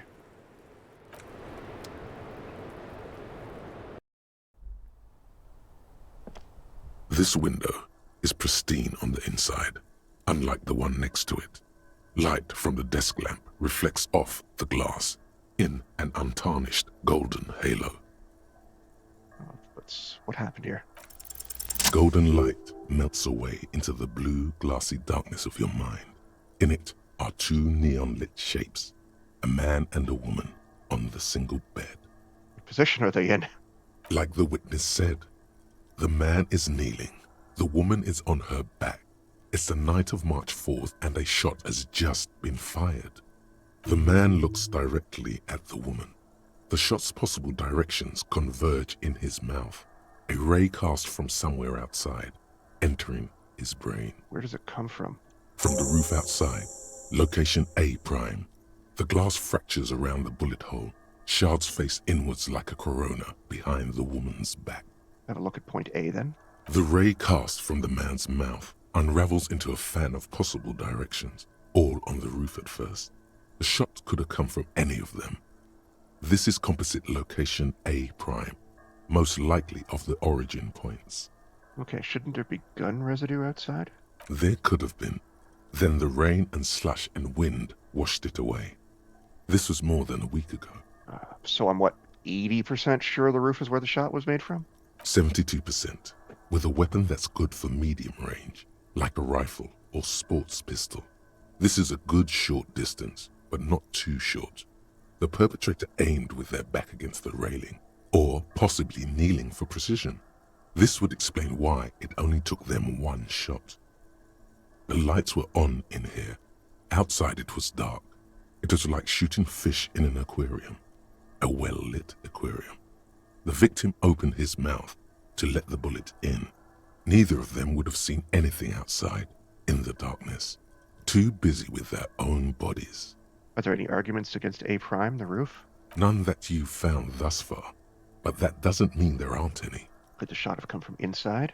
Point X would contradict the woman's testimony, rendering the entire proposition void. These figures would be wiped out, Detective. See. Could there be another point of origin further away? That's a 28%, yes. In this model, the shot could have come from a greater distance. Nothing excludes the possibility. Should we extrapolate to include every possible point of origin in Martinez? Let's do that. According to your map of the district, this shot could have come from a wide angle of locations, starting with the northern edge of the abandoned boardwalk, ending with an islet in the bay. Let's call them B prime. More precisely? B prime for boardwalk, B double prime for Land's End, and B triple prime for the islet, Detective. There may be smaller points in between, but those are too fine to zoom in on. Let's have a look at B prime. 700 meters away. The likeliest of these B positions, 20% chance. A skilled sniper could have made the shot, provided he had a safe sniper's nest. Even with the light on inside, we're talking military training. At that distance, the perpetrator would have had to take wind direction into account. What about point B double prime? 1.2 kilometers away. The least likely of these positions. Let's say 3%. A truly skilled sniper could have done it, possibly from a tent. No, too far-fetched. What about point triple prime? 1 kilometer away. An unlikely point of origin. Beyond the docks somewhere, on an islet in the Bay of Martinez, perhaps. There are islets there, badly charted as they may be. The shot would have been a small miracle, 5% likelihood. There is an extremely narrow field of view from the bay to the window, between Rue de Saint-Ghislain 10 and 33A. The angle would have been extreme, and access to the islets is questionable. Do you think the shot could have come from further than the roof? In Martinez? From where, precisely? Let's say B prime, B double prime, or triple prime. I see you have given this a lot of thought. Are those the locations you've singled out in addition to the roof? And what is the likelihood, in your opinion, that it came from a further distance? I'm just being thorough. Okay, well, we should see if there is gunshot residue or sniper nests if we go down the coast. Rule these spots out one by one. It would be the diligent thing to do. Until then, personally, I'm going with the roof version. A simple hypothesis can be wrong, but it's something to build on. What about the ghostly figures? The man does not know the bullet has entered his brain. He never will. Death comes faster than the realization. Link. Okay. 2 neon-lit shapes.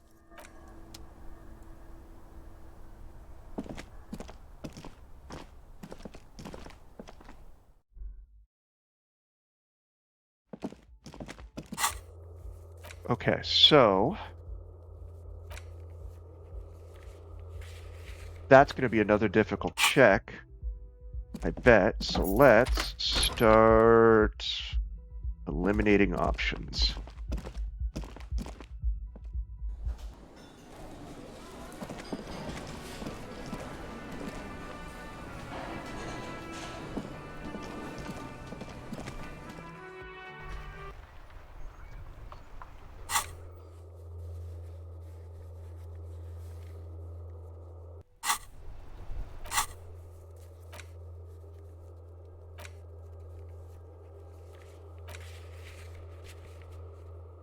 let's go here. I believe there was a shot.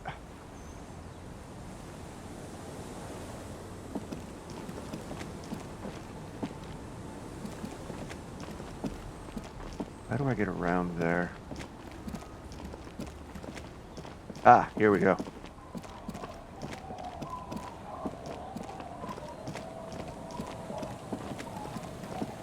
There we go. That looks like it could be useful.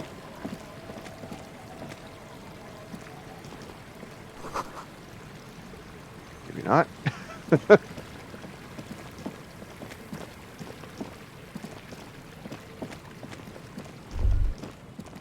What about you? Oop.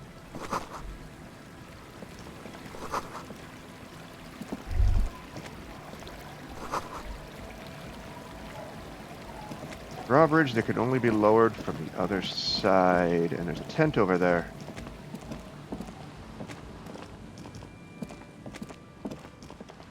That must be the church.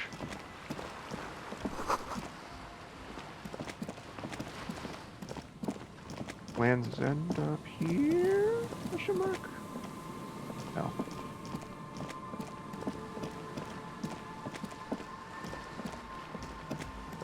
Who are you?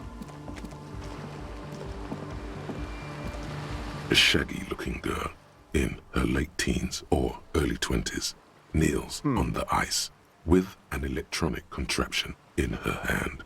Hearing you approach, she looks up. Oh, hello there. Hello. It's cold out here, but she's not wearing a hat. She must be freezing. Everyone knows drugs make you invulnerable to cold. You bet this one likes to party. Thank God my necktie isn't jumping in anymore. Dear child, it's freezing. Where's your hat? Huh? Said you should have a hat on. So should you. I should, and I do. Oh, I didn't notice that. Huh, now that's all cleared up, I have some questions for you. Sorry, man. My mind was elsewhere. Shoot. What's your name? Estelle. Okay. Her hair is dyed blonde, with dark roots showing. There's a coarseness to her features, some masculinity below that timidness. And your surname? Why? For the paperwork. Okay, it's Berger. A very common name. You have little reason to doubt that's her real name, but she's not all that surprised by this cop show questioning, is she? What's that device you have there? This is a portable recording device. It's for field recording. Low quality, but still. And the wires? Actually, just one wire. I picked on it till the braiding came loose. The wire leads to a contact microphone. What's that? A contact mic records sounds from inside things, like this ice. Your mangled brain would like you to know there is a boxer called Contact Mike. Thanks, Encyclopedia, for being absolutely useless. Any news of my wife's name? How about my mother? No. You're welcome. How's this thing work? The mic? I don't exactly know. Somehow it doesn't pick up vibrations from the air. The book said it only picks up structure-borne sound, if you like technobabble. Where'd you get this mic from? Same place I got the recorder from, the Palaceum. What's that? Oh man, you haven't been to the Palaceum? It's the coolest place in this whole drug-addled shithole. It's a music club and a synthesizer workshop on Boogie Street in Jamrock. Musicians live there, like real musicians. I once saw Arno van Eyck. Oh. Thinking about it really cheers her up. It's a long way from here, though. Sounds interesting. Who's this Arno guy? Oh yeah, guess you wouldn't know Van Eyck. Or really be a Palaceum-going kind of person. Yeah, I get down. I don't know what that means. I grind. I don't know what that means either. Neither do I, actually. I have no idea what I'm talking about. She breathes on her fingers. Looks like she doesn't know what to say. Let's talk about that contact mic instead. Sure. There's some non-mic. Actually, no, let's even not talk about the mic at all. Okay. What are you doing out here in the cold? Recording, I guess. What are you recording? I think I'm recording cracks in the ice. But there's no way to tell. Not without headphones. I think I just recorded your footsteps too. Not sure how that will sound. What happened to the headphones? My boyfriend sold them. Oh, what for? I don't know, man. Things. Just stuff you need for life. A lie. They were probably pawned off for something suspicious. And what are these recordings for? The cracks, the footsteps? The musicians in the Palaceum used them for making music. They looped the stuff, cutting the tapes together. They make music out of cracks in the ice and keys jangling. Crazy sounds like that. It's hard to explain. Does sound fun. Anyway, I thought I'd make some too. It's supposed to be, like, a music place anyway. I don't really know what I'm doing. They use synthesizers too. I don't have a synthesizer. She looks at the recording device, the thing she thought would fill her hours with joy and escape. It's turning out to be an empty fantasy. She feels childish, very useless all of a sudden. Take this, you're cold. No, man, fuck that, I'm cool. I'm sorry I said that. I'm sorry about the fuck. It's okay.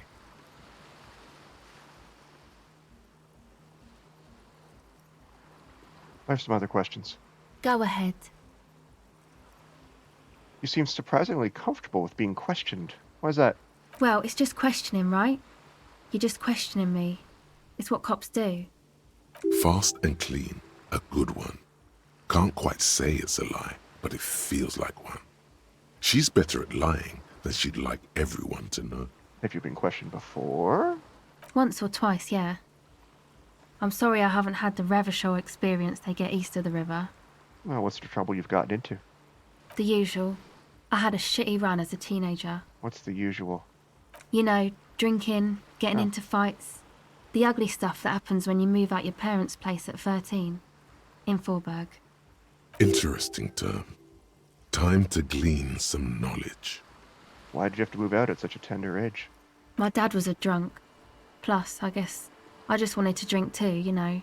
Get my party on.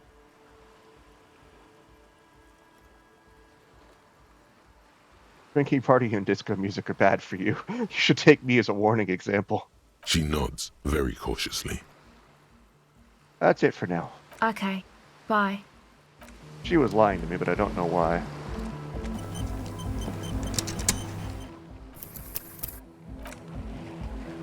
Alright, there's a tent.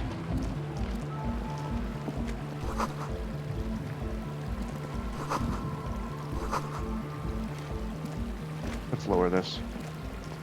A pane of Eternite has been planted into the snow. 2 poles are holding it up. Barely holding it up. It could fall over any minute. A stronger gust of wind might be enough. What is this? It looks like a makeshift bridge. Could be convenient. Okay, let's push it over. The pane falls into the icy snow with a soft thunk. Excellent. Alright. Someone's home away from home. The tent is just tarpaulin fabric covering a pile of stuff. The flap is open. Inside, 3 young men are listening to some new form of music. It's like nothing you've ever heard. One of them looks at you. Come on, get in and close the flap behind you. The warm stuff's getting out. It's safe to assume this is their leader, or at least he thinks he is. Let's squeeze in. Sorry, we barely have room for one. You go ahead. I'm too old for this. You're younger than me, fucker. I'm actually not, he thinks. I just dislike delinquents. I'm sure you will feel right at home. I'll keep watch. The hell? Distilled. Oh no.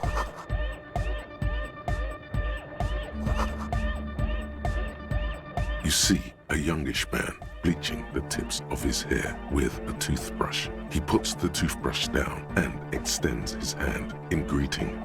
Hello, I'm Andre. It's a pleasure to meet you. Shake your hand. His grip is strong, sweaty, and warm. He's trying to project and inspire confidence. This is my posse, Noid. Avoid the Noid. The young man with earrings looks at you suspiciously. And Egghead. Egg! together with a settled burger who's out there right now doing some seriously progressive sonic experimentation, we like to think of ourselves as music venue organisers. How many music venues have you organized? We have many in the pipeline, officer. That means they haven't set up a single one yet. And why are you here? You see, we've been all over Jamrock North, prospecting for real estate to establish a new venue in.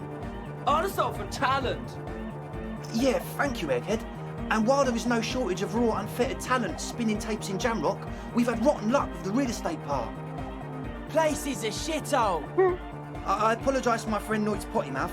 I realise this is not how you speak to a police officer. He has authority issues. Yeah, there's no need. The place is pretty bad. Which brings me to the problem of occupied ecclesiastical property. I bet you've noticed the derelict hive of narcomania on the coast. What are you talking about? I'm talking about the church. And I'm not exaggerating. Even a place of spiritual refuge can become a magnet for all sorts of dopeheads and burnouts if left unattended. Dopeheads! Burnouts! Well, I'm sad to say, that's exactly what happened. Sad because we were just about to put Martinez on the map with one of the maddest dance clubs in Jamrock. Nah, strike that, in Reversholt. Strike that! The word! Oh boy. And sadder yet, because the dopeheads and burnouts hold up in there are the worst kind. He leans back a little, watching you with a steady, serious gaze, letting you imagine just how bad those dopeheads and burnouts really are. Good. This calls for an opinion. You're an expert in those. I won't stand for narcomaniacs of any kind. Yes. And the worst part is, they're also spooky. Huh? I was hoping you would be the judge of that, officer. All I can say is, their spookiness is the kind that keeps us from restoring this church into a community centre and a place of spiritual refuge. I see. Also, they don't eat or clean the building. Shit's gonna collapse. People just want to spin tapes without them spooking it up. Place has bad signs. No one can dance like that. Thank you, Egghead. So you're gonna look into it, right? It should be a police matter. Getting them out. Whatever spooky stuff they're doing, I'm sure it's not what the Ecclesiastes meant their property for. I'll take a look into it. All right, man. Andre's obviously very happy you took him seriously. The whole tent is. The boys exchanged giddy looks. What's the status of a church? I haven't gotten inside the building yet. I asked Noid to install a measure against more drifters wandering in. A padlock is a temporary fix, just something to contain the situation. I see. I had to do it in a hurry. Not my best work, but it should hold for a while. Oh, what about the key? Of course. Noid, give the officer the key. All right.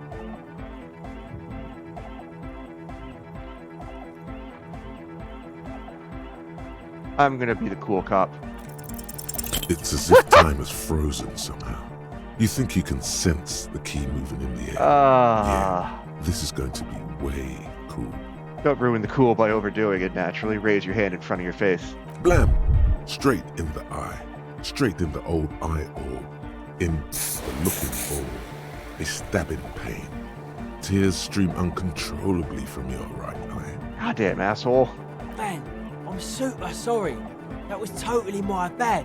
I got overexcited. Threw him too hard. I'm sorry. That's gonna be a problem. I need to get more health. He looks like he's genuinely sorry he didn't throw them better. He almost eye-murdered me, a cop. It's a use of lethal force. I really am sorry, man. Just take this, okay? Well, looks like there's quite a lot there.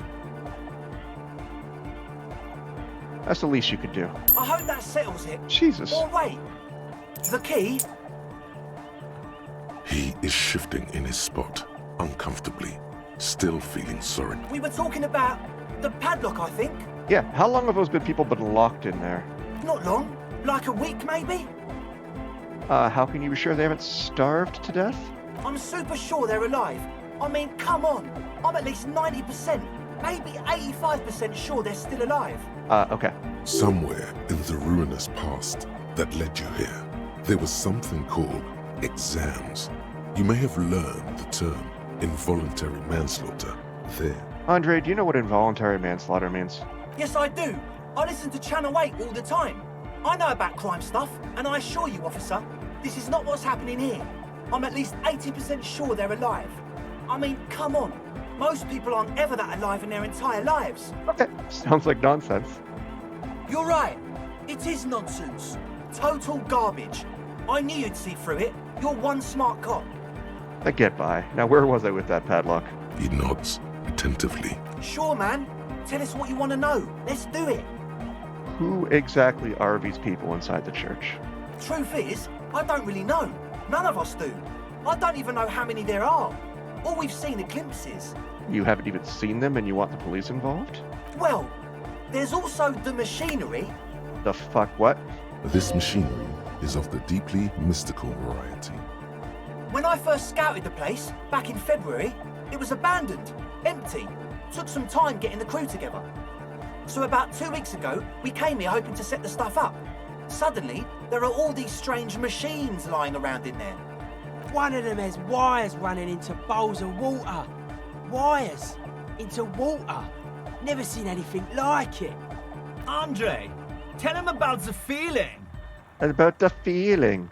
Oh, and it felt like there was something in there with us, watching us from the dark. Oh, fantastic. It's haunted. No, the other one. Which other one? I'm not as in tune with my emotions as you are, Egg. Felt like silence. Awful silence. But you haven't physically seen anyone. Not exactly. We've just seen someone who we think is a woman go in and out of the church a couple of times. And we felt someone or something eyeing us inside. But that's kinda it. What was that about something watching you, sir? Like you aren't alone, you know? It wasn't quite human, if you know what I mean. Okay. Not human, as in a ghost? Do you know what he means? It was this dark shape climbing upside down along the ceiling, like some kind of crab man. Fucking cloaker. Okay, a crab man? Yeah, you know, the way it was climbing up and around the ceiling, like a crab. Never seen a crab do that. It was stalking a cell, exhibiting ambush behavior. Odd. Crabs are usually marine creatures and not known for climbing walls. Are you sure this was a crab man?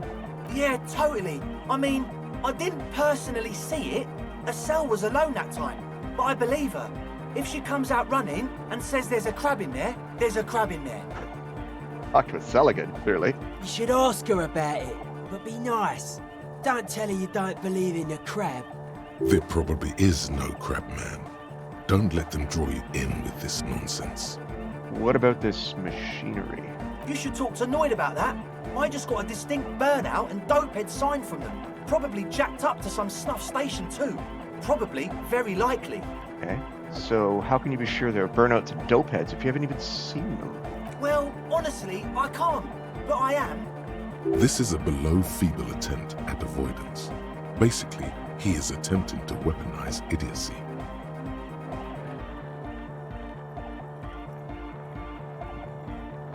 Wow, you can't. You do. I should add weaponized idiocy to my own repertoire. Hey now, I'm 70% sure they're substance abusers. Am I just going to take this right down to 0%? Don't let all that technology fool you. Where do you think the drugs come from? Let's talk about something else. Sure. What? You mentioned some kind of ecclesiastes own a church. Who are these ecclesiastes? Oh yeah, that's a meteor name for the founding party. Thought it'd be cool to use it. If you don't know what the founding party is, there might be a way to mask it with minor demagoguery. Now humor me, Andre. What's the founding party? Come to think of it, I've never really looked them up, you know? I can't give you a precise definition, but they're a very powerful religious organization. And they have roots in ancient mass society. And they're the custodians of the Pericanassian Church. Plus, they anoint the innocents. They, like, made the innocentic system, no? Now, Andre, in your opinion, would this ancient religious organization who anoints the innocents want a dance club in one of their churches, abandoned or not? Totally.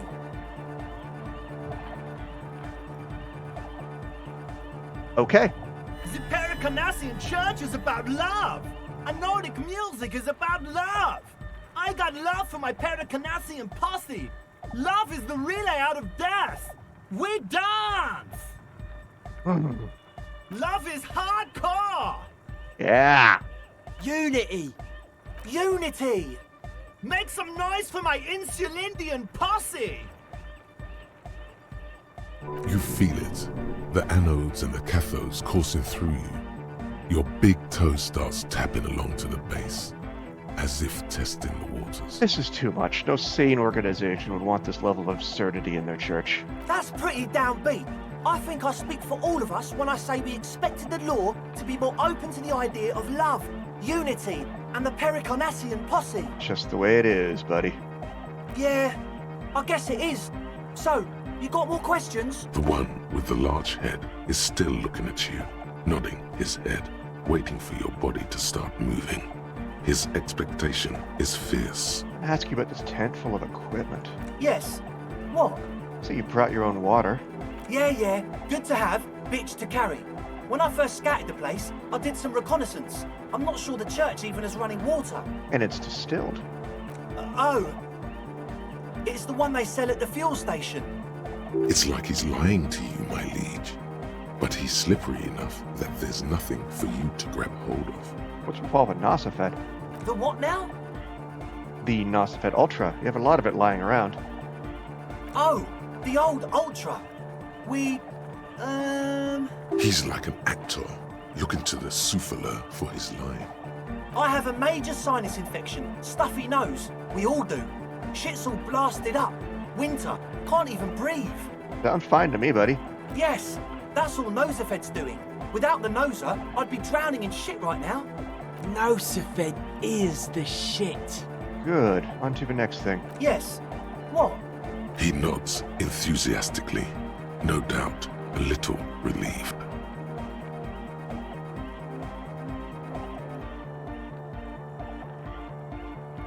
I'm not going to make a 3% roll, so I'm just going to... That's all for As now. always, we'll be right here, waiting... Rigorous self-critique. Here we go. Here it is. Hard facts from the man you are. You once jerked off in the locker room and were caught. You held a young woman by the arm and kept her in your apartment for 20 minutes against her will. That's right. These are not flights of fancy. These are real deeds, Harry, emerging from the darkness of your past. You tried shooting a fleeing suspect in the foot, but hit him in the pelvis, crippling him for life. And, above all, you let life defeat you. All the gifts your parents gave you, all the love and patience of your friends, you drowned in a neurotoxin. You let misery win, and it will keep on winning till you die, or overcome it.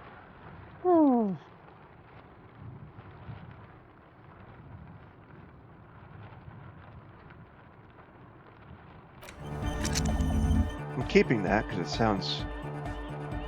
Wow.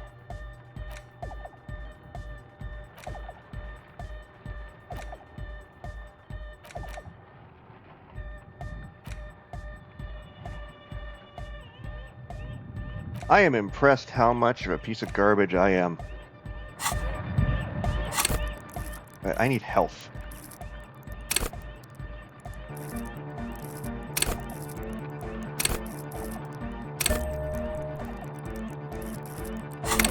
Hot damn.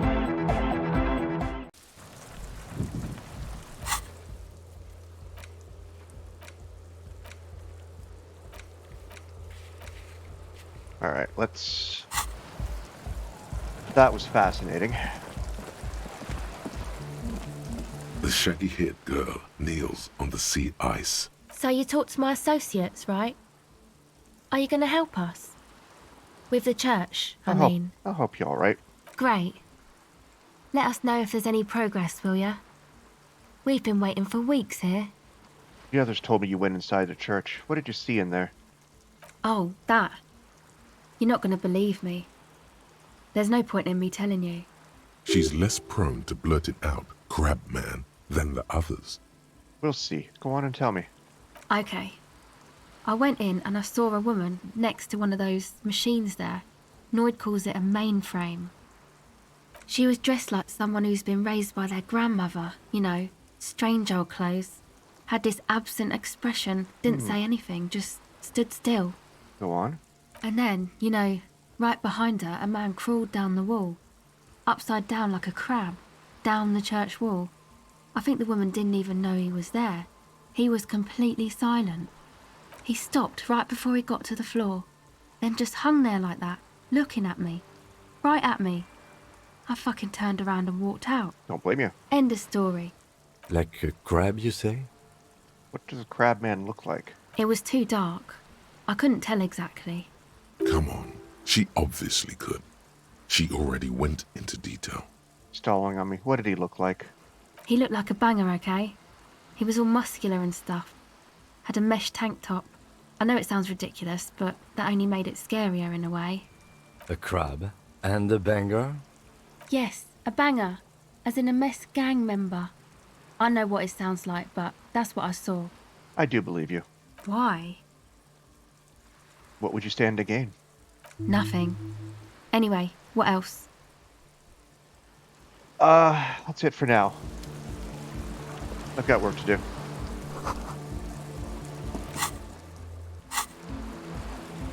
Okay, let's see if I can make it back to the boardwalk.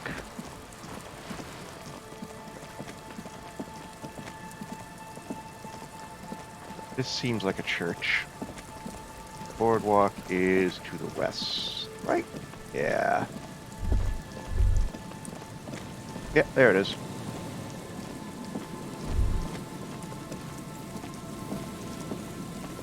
What is that?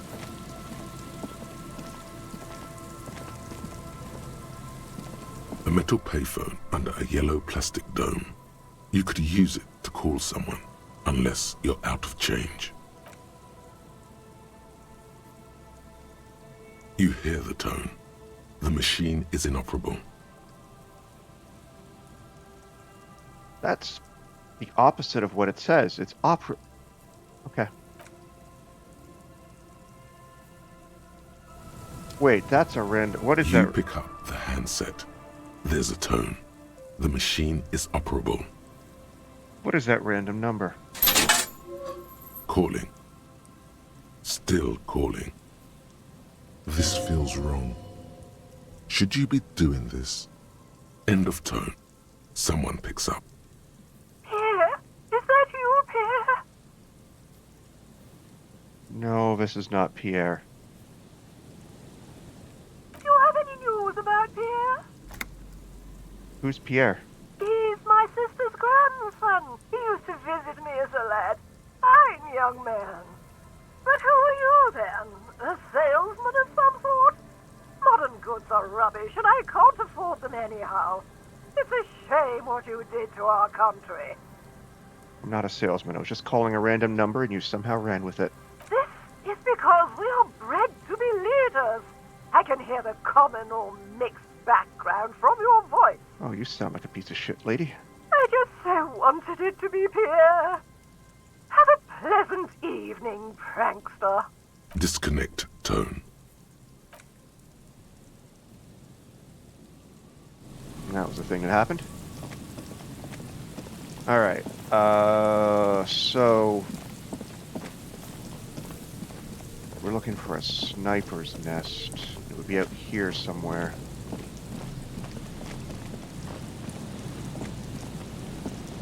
The body's gone.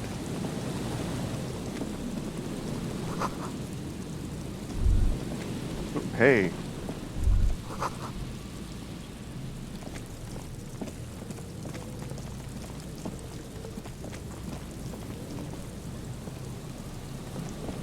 How would I identify a sniper's nest?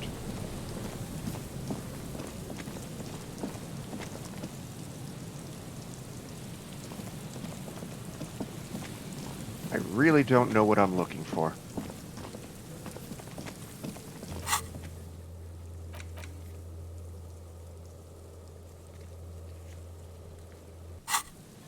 Oh, boardwalk. Could this have shit on it? What has shit on it? Does it have bullet traces on it?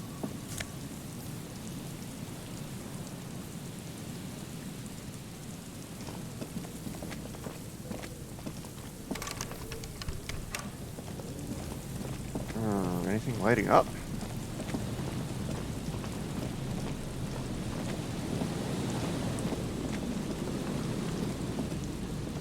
There's some tear, an empty cigarette packet.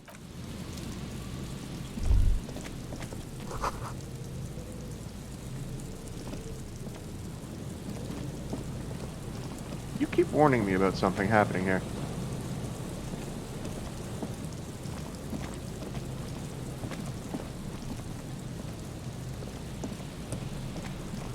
I'm always willing to push my luck.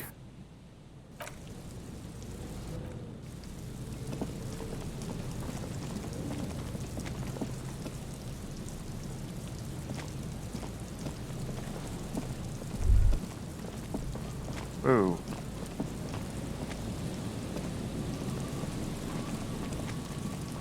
Why'd you light up?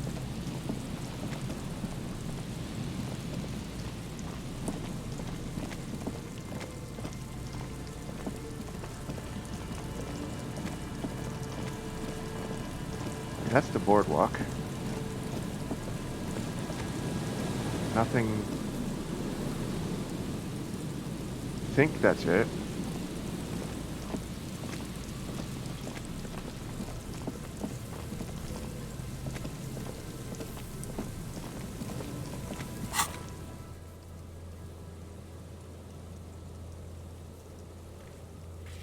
Is this the boardwalk? Yeah, you'd have a shot from here.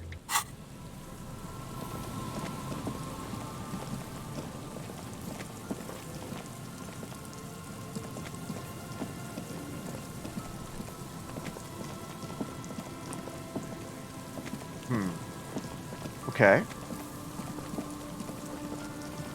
So far, absolutely nothing. Unless there's something over here.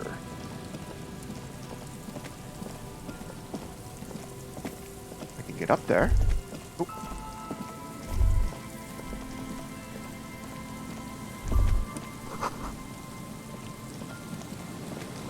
I can.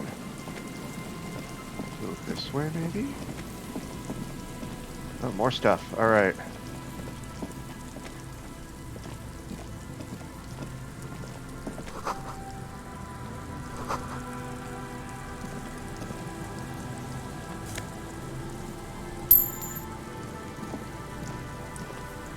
You see a once bright mural towering above you.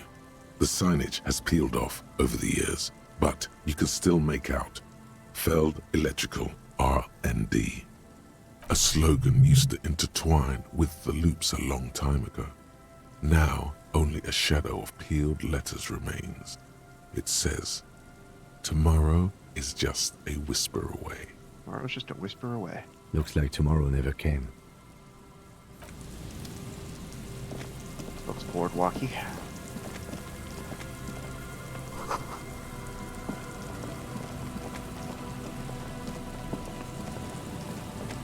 That's interesting up there.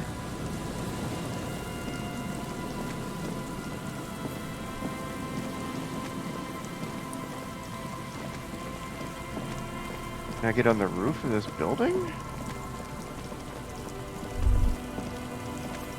The remaining windows rattle from a strong gust of wind. They're covered in a thick layer of grime. They must have been like this for 40 years. Try to see inside. Dripping water falls from a high place. All you can see is the shadow of a collapsing staircase. There's rust and corrosion on the bars. They're foaming with it. And a small layer of white salt from the sea. Lieutenant, can you make out what's inside? No. I won't even try. You know, I had a partner once. They called him Eyes, because he had to show me things. It's that bad. You still shoot, though? Well enough, actually. It's odd how that works. I'm no sharpshooter, but I pass my shooting courses 7 out of 10. Okay.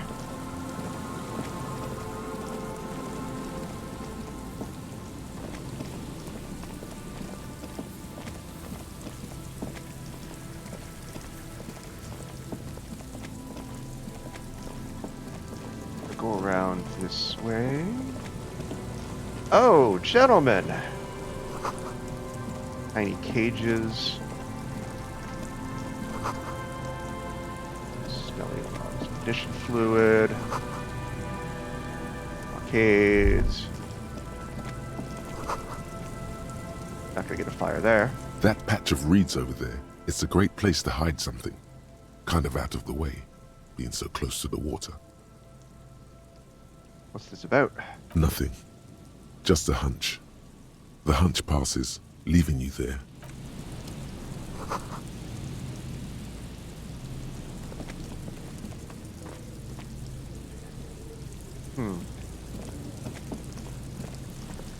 Here we go. Nice Oh. and easy. No way out, little guys. Not out of this jam. There's a cylinder on the ground in which the man is arranging some netting. It looks like some kind of trap. He notices you. Who's there? Oh, the police. Hello, officers. Is that the police? Why are the police here? The crypto-fascist? Don't worry, Gary. I'll handle it. You must be Morel, the cryptozoologist? To what do I owe the pleasure? That's sarcasm. He takes no pleasure from your appearance. You don't seem too happy to see me. Oh, no. It's all right. I'm just busy. What's this about? Lena sent me. She's been really worried about you and is waiting for you to get back. Hey, of course. Thank you for passing along the message. That damn waterlock is broken, and we can't go all the way around the IATO. That waterlock's been fixed. It was fine when I crossed it. Oh, good. We should really be getting back. Gary could use a hot shower and a warm bed. Did he say we can go back now? Yes, Gary! We can go soon! If you see Lena, tell her I won't be long. Sir, your wife is waiting for you. I just have to do one more round. See if the phasmid has taken the bait. Then we're going. Tell me more about this phasmid you're searching for. Well, first of all, it's damn difficult to find, which is why we've been knee-deep in the reeds laying traps for it. What makes it so difficult? Good question. Being a phasmid of the order Phantasmodea, a ghost insect, it disguises itself as plant matter. In this case, the reeds. Awful lot of reeds around, aren't there? And I suspect it may have also developed other specialised techniques to protect itself from predators, or scientists, in our present case. What sort of techniques? It's my hypothesis that it has evolved certain electrochemical defences that allow it to interfere with animal perception, impeding pattern recognition, confusing the visual cortex. But I cannot describe how these defences work, much less how they evolved, without studying a live specimen. Yes, it makes perfect sense. You're beginning to suspect there's something paranatural about this phasmid. I see. How big is it? I'm expecting it to be quite giant. One known species of phasmid, called the Megaphasmodea zoensis, is about the size of a grown man's forearm. So, Why are you so interested in a stick bug? typical rookie assumption. Insects are much more sophisticated creatures than those unversed in zoology give them credit for. Even simply catching a glimpse of the Insulindian phasmid would be the apex of my, of any, cryptozoologist's career. But to study it and its defences, find out how it stayed hidden so long. What have you discovered about it so far? Very little, I'm sorry to say. No one's ever captured a specimen, so all our information is based on first and third-hand accounts. No one's ever found one? Not yet. That's what makes it a cryptid. Just out of curiosity, if there's no proof of its existence, how do you know it's real? I know it's real. It's clear that his obsession with the phasmid is driven by something more than the pure pursuit of scientific advancement. By which I mean, I've heard enough first-hand accounts to believe quite firmly that the Insulindian phasmid is more than mere superstition. Lena said there's been a sighting here in Martinez? Yes, the most recent sighting was by a couple of teenagers along the coast here. That's what brought us to Martinez specifically. It's the first credible sighting in several decades. Admittedly, it's an unusual location for this species, but with all the sewage runoff upstream, it probably doesn't matter much anymore. Maybe Insulindian phasmid has died out? I have to resist the thought. Such an extraordinary creature is doubtlessly highly resilient. After all, it's generally thought to be capable of parthenogenesis. He means asexual reproduction. The females of the species don't need to mate to produce viable eggs. This makes it easier for a species with a small population to survive. Oh, that's pretty clever. Yes, Insulindian phasmid is a very clever insect. That's why it's so damn difficult to catch. But as a scientist, I'll try my best to remain dispassionate. Tell me more about these traps. Well, they may not look impressive, but Lena designed them quite cleverly, so I'm sure they'll do the trick. Lena designed them? Yes. How do they work? Simple. Attracted by the locusts, the phasmid crawls down the funnel and, having eaten its fill, can get back out. At least, that's the intention. The net isn't a perfect solution, but we didn't want to use anything that might damage the specimen's delicate exoskeleton. What are you using as bait, my man? Locusts. Nearly all known phasmids are herbivores, of course. But we've hypothesized that the Insulindian phasmid might occasionally prey on other insects. Inside the traps, a number of locusts crawl and tumble over one another in a tiny, chittering swarm. A meat-eating stick insect? Does it pretend to be the reeds as part of its ambush behavior? This seems unlikely. A carnivorous stick insect? Seems unlikely. Thank you for your opinion. We have also included plant material in the traps to satiate your skepticism. Not a big fan of skepticism, this one. What will you do if those traps don't work? They'll work, I assure you. The predatory hypothesis, using locusts as bait, accounts for the failure of previous efforts by other teams, which use plants. We have given this some thought. The traps do seem to be deftly and thoughtfully constructed. It's clear the cryptozoologist's wife knows what she's doing. Let me ask you about something else, buddy. Yes. What? How did you become a cryptozoologist? I've just always liked animals and puzzles. Searching for cryptids is a bit of both. He seems reluctant to talk about himself, but he'll open up, if you prod a little. Yes? Oh. It's truly not that special. What is cryptozoology anyway? It's derogative. I just like puzzles, like any scientist. Why not just be a zoologist? Real animals are puzzling too. Real? I know you think one is a respectable profession, while the other is superstition. Everyone does. I don't. It's a profession, just like any other. Indeed. My methods do not differ from other scientists.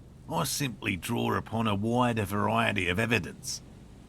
And I have more hope that something truly surprising might happen. And has anything truly surprising ever happened to you? No. As I said, I have yet to catch a cryptid, although I have come close. Close enough to keep trying. Interesting. Something for later, this close call. So, what kind of evidence do you use? Everything from forgotten regional lore to newspaper accounts, like the one that brought us here, to look for the phasmid. I keep a very open mind.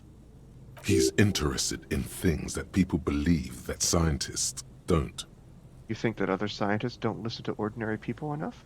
Most establishment scientists only care about reputation and remuneration, not real research, and certainly not the truth.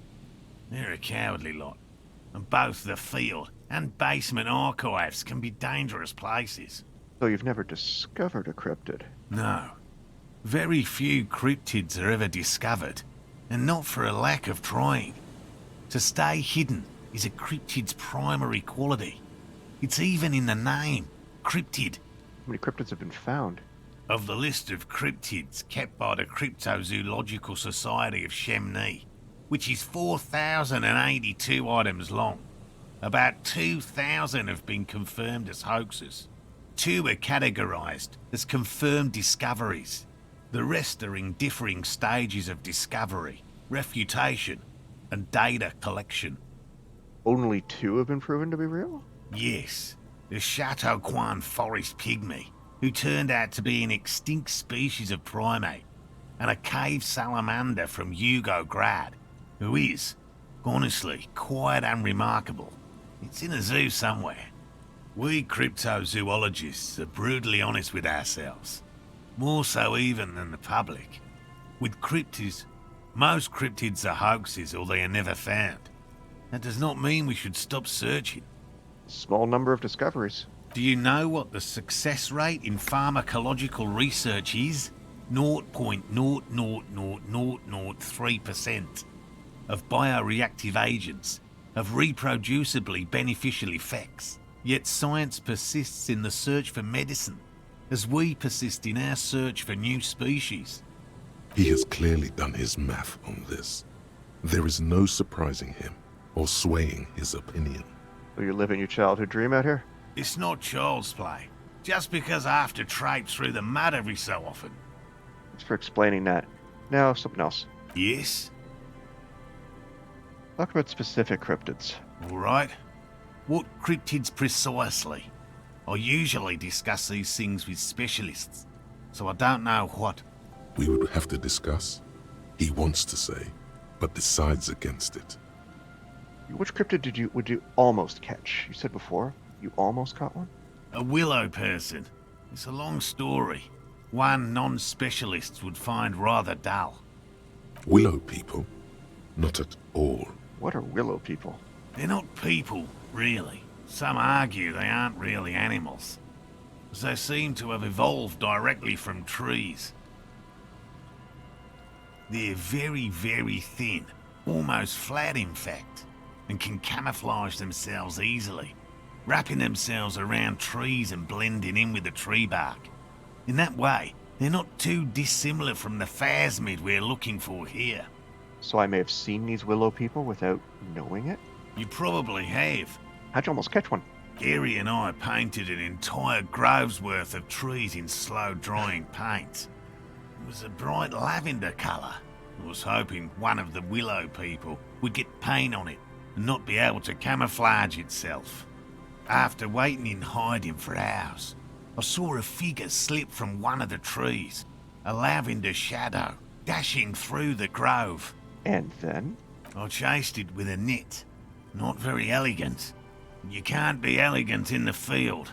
And, well, it was faster than me. A lavender shadow. I know you think we were snacking on funny mushrooms. It's easier to mock someone than to admit that the world might be more interesting than you've imagined. Furthermore, I'm not saying it was a confirmed sighting. I'm painfully aware of what goes into verifying such things. There is a serious possibility that I saw a squirrel or a trick of the light. I am my own harshest critic. He makes it a real point here to sound falsifiable. Alright, let's change the subject then, sir. By all means. Lena seems pretty eager for you to... Lena seems pretty eager for you to return, bud. And I'm eager to return to her, I assure you. But I can't leave before we finish with these traps. My wife understands that just as well as anyone. Come on, Morale. We've been soaking out here for days. It's time to go back. And leave the traps?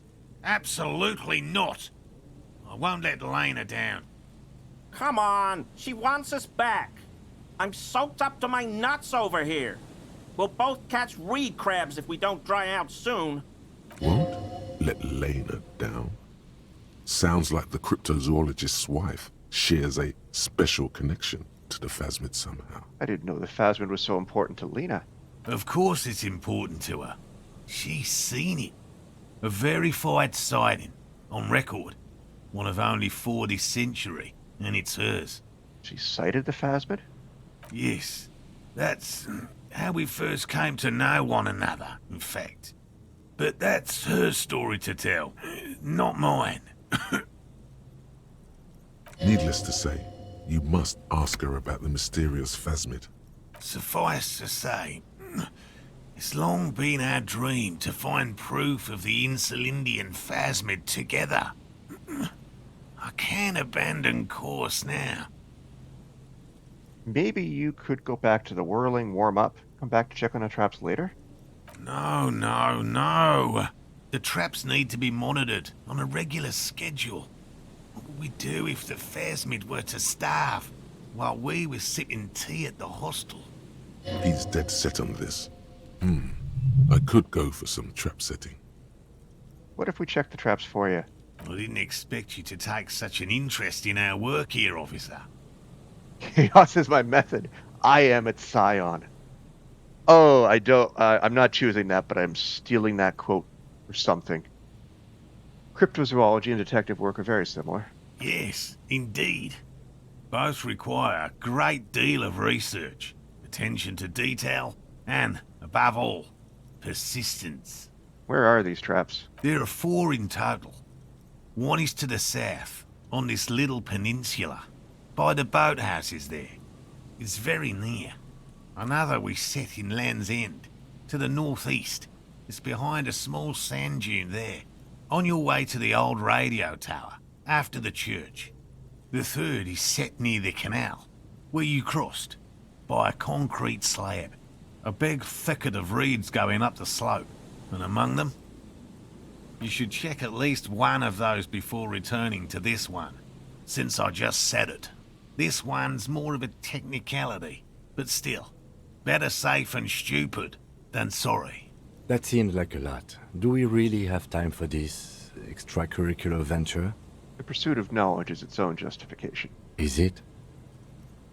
If you think it's important, you have been right before.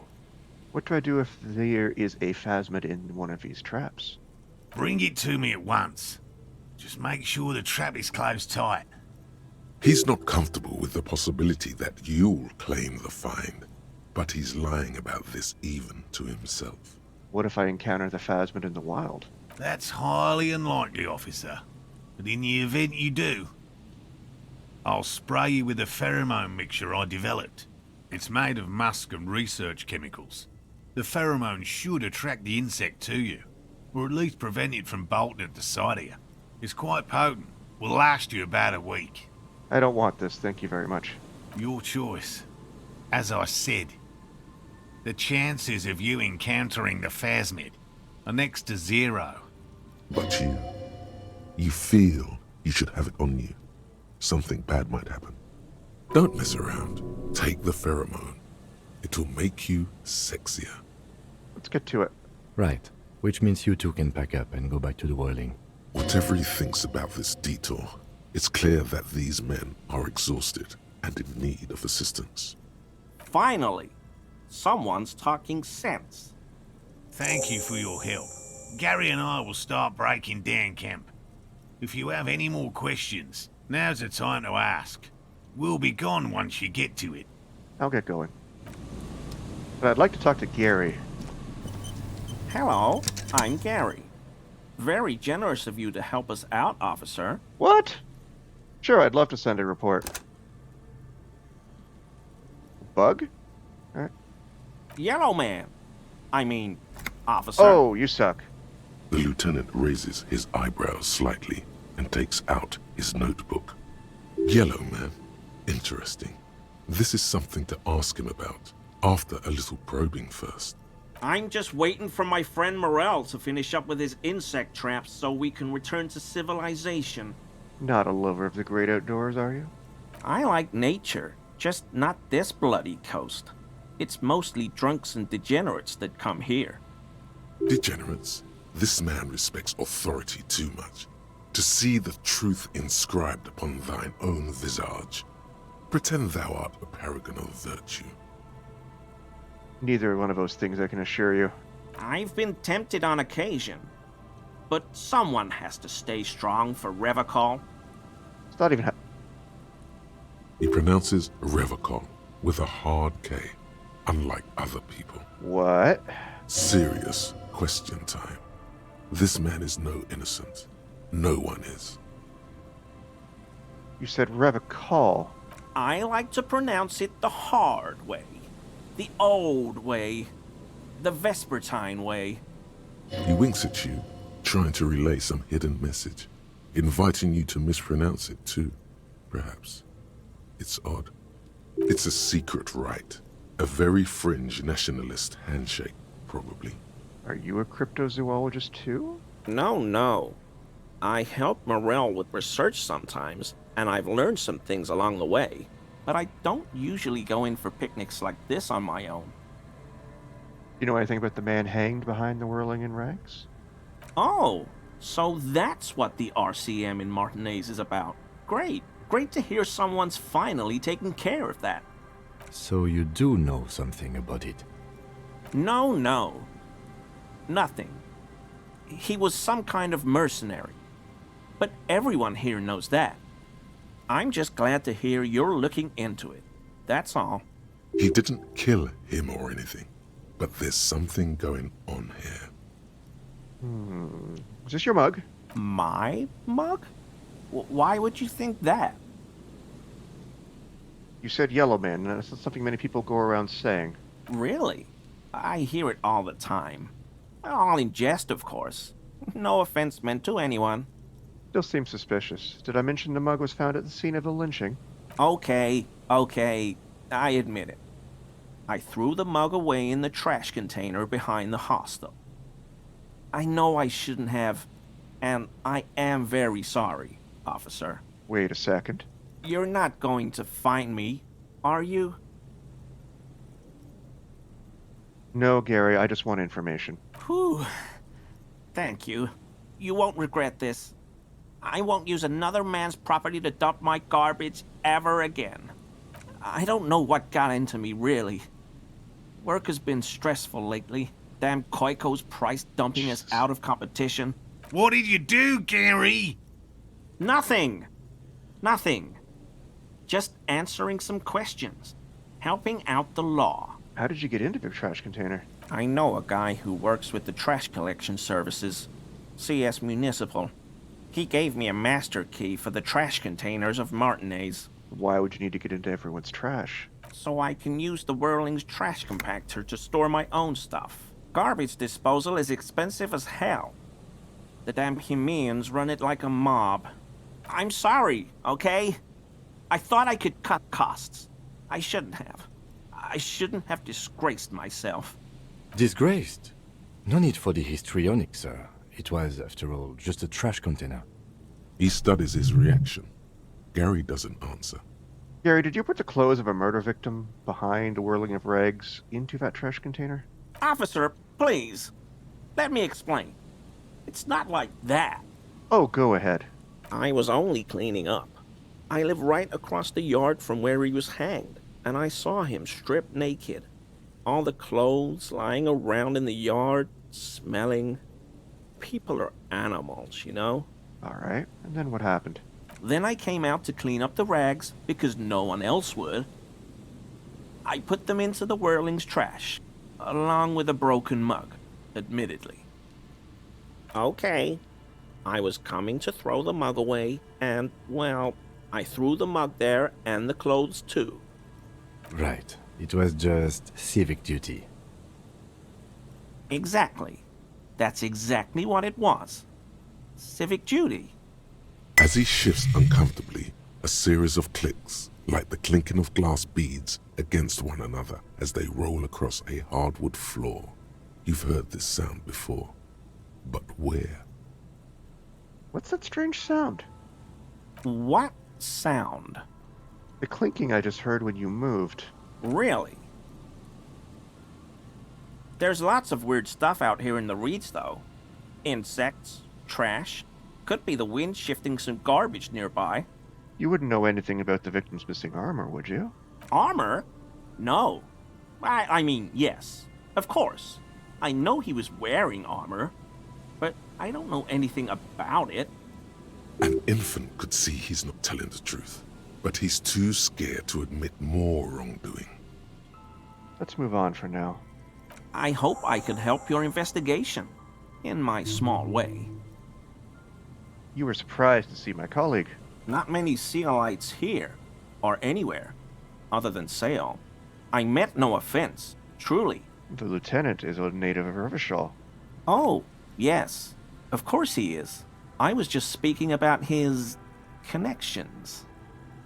Let's change the subject, okay? Sounds like some conspiracy topic. You might be able to discuss it with him when the lieutenant isn't here, if you can remember it. Let's, try it. Is he? Nope. He's looking comfortable enough. Maybe it was just beads. Sounded like beads. But what kind of beads might a man like Gary be hiding beneath his clothes? Well, this has gone so terribly wrong. Are you currently sporting some anal beads? You wouldn't be able to hear if you were wearing anal beads. Please excuse my colleague's humor. Working this murder case is taking a toll on us both. You don't quite have to answer that yet.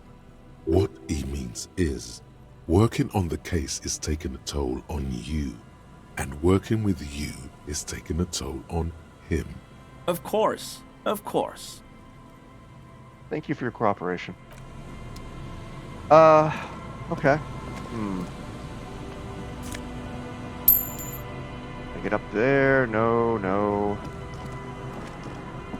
Okay.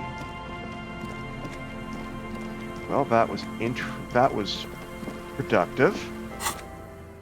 I still have to check the traps. I found out who put the clothes in the trash, but I need more composure. Among other things.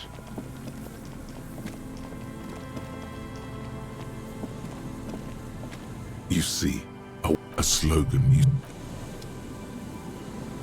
Nothing there.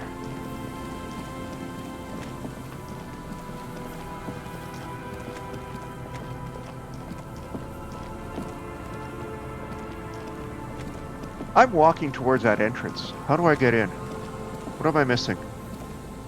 That my boy sees? Doesn't see. Okay. So it gave me hope and then took it away.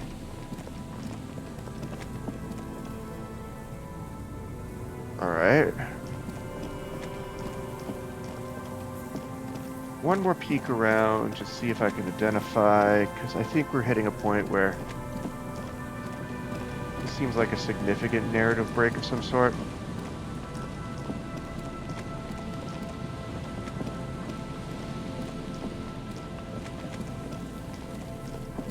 Like, this is where it showed on the map where the sniper nest possibly come from, and I don't see anything.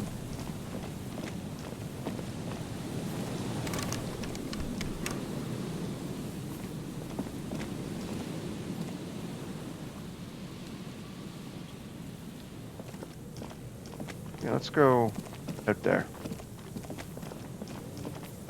Let's see if I can find anything at Land's End. Try to get one of these. That's theoretically the church. That's going to be a whole other kettle of fish to deal with. Also, it's almost 10 o'clock. My day is done unless...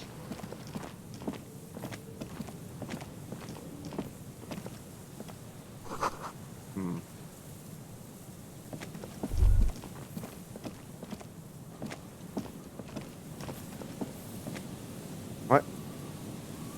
Yes? Did I just fail a check? +1 rhetoric, -1 empathy. Ooh. Sure. That will definitely take clothes off the ground. What do we got over here? There's a trap in the reeds at your feet. Looks like the same one you saw Morel set before. Same mesh, same wiring. Look around. The reeds shake sadly in the coastal breeze. Snow specks the stalks. Most of it melts quickly. relinquishing form to darkness. The wind picks up here, near the Cape's end, surrounding the narrow strip of land from 3 cardinal directions. It's cold for this time of year. Let's reach for the trap. Locusts are crawling around in the trap, confused but uneaten. You see no carnivorous reed phasmid gorging on them.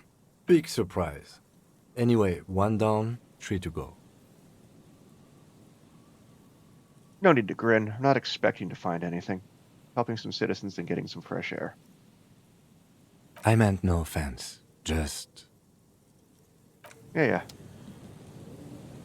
I understand, buddy. Okay, if I were... Cigarette butts. Campfire.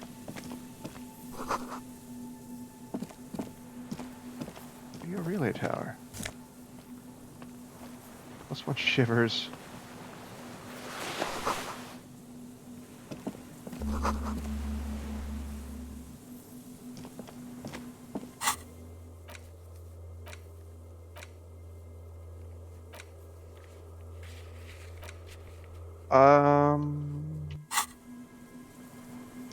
Well.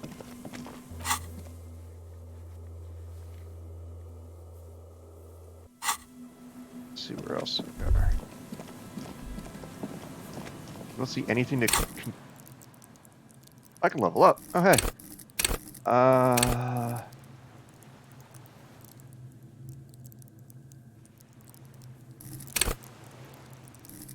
Yeah.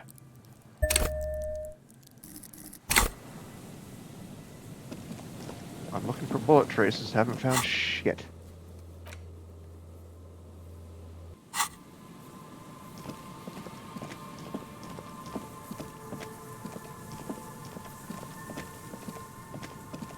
What's this?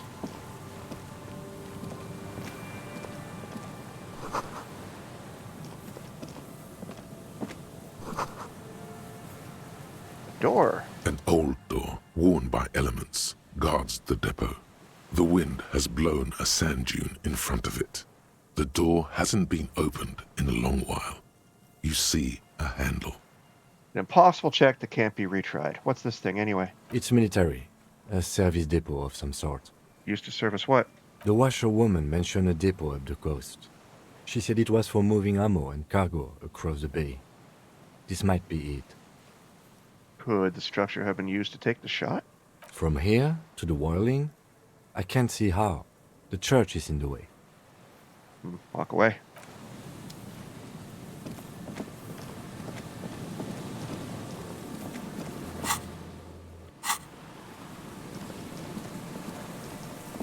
Oh, that's the church. Okay.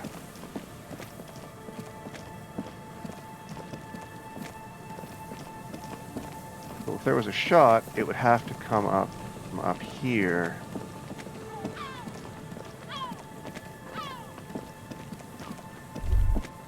Oh, hey.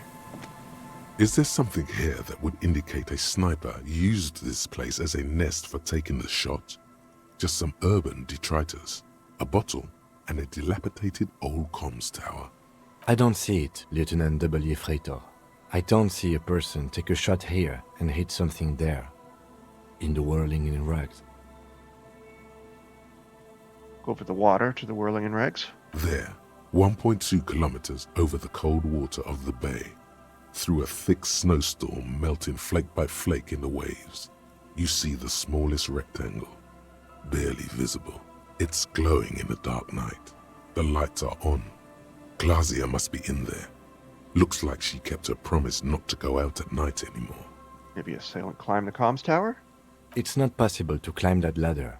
And even if it were, why? There's no platform up there to aim from. Maybe the campfire was used by the perpetrator? To warm his hands before pulling the trigger?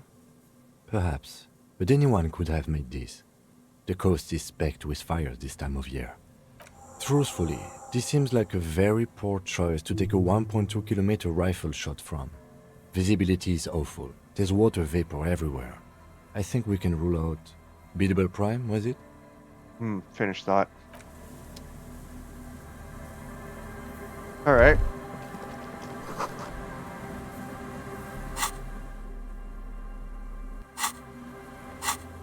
Well, that covers Land's End.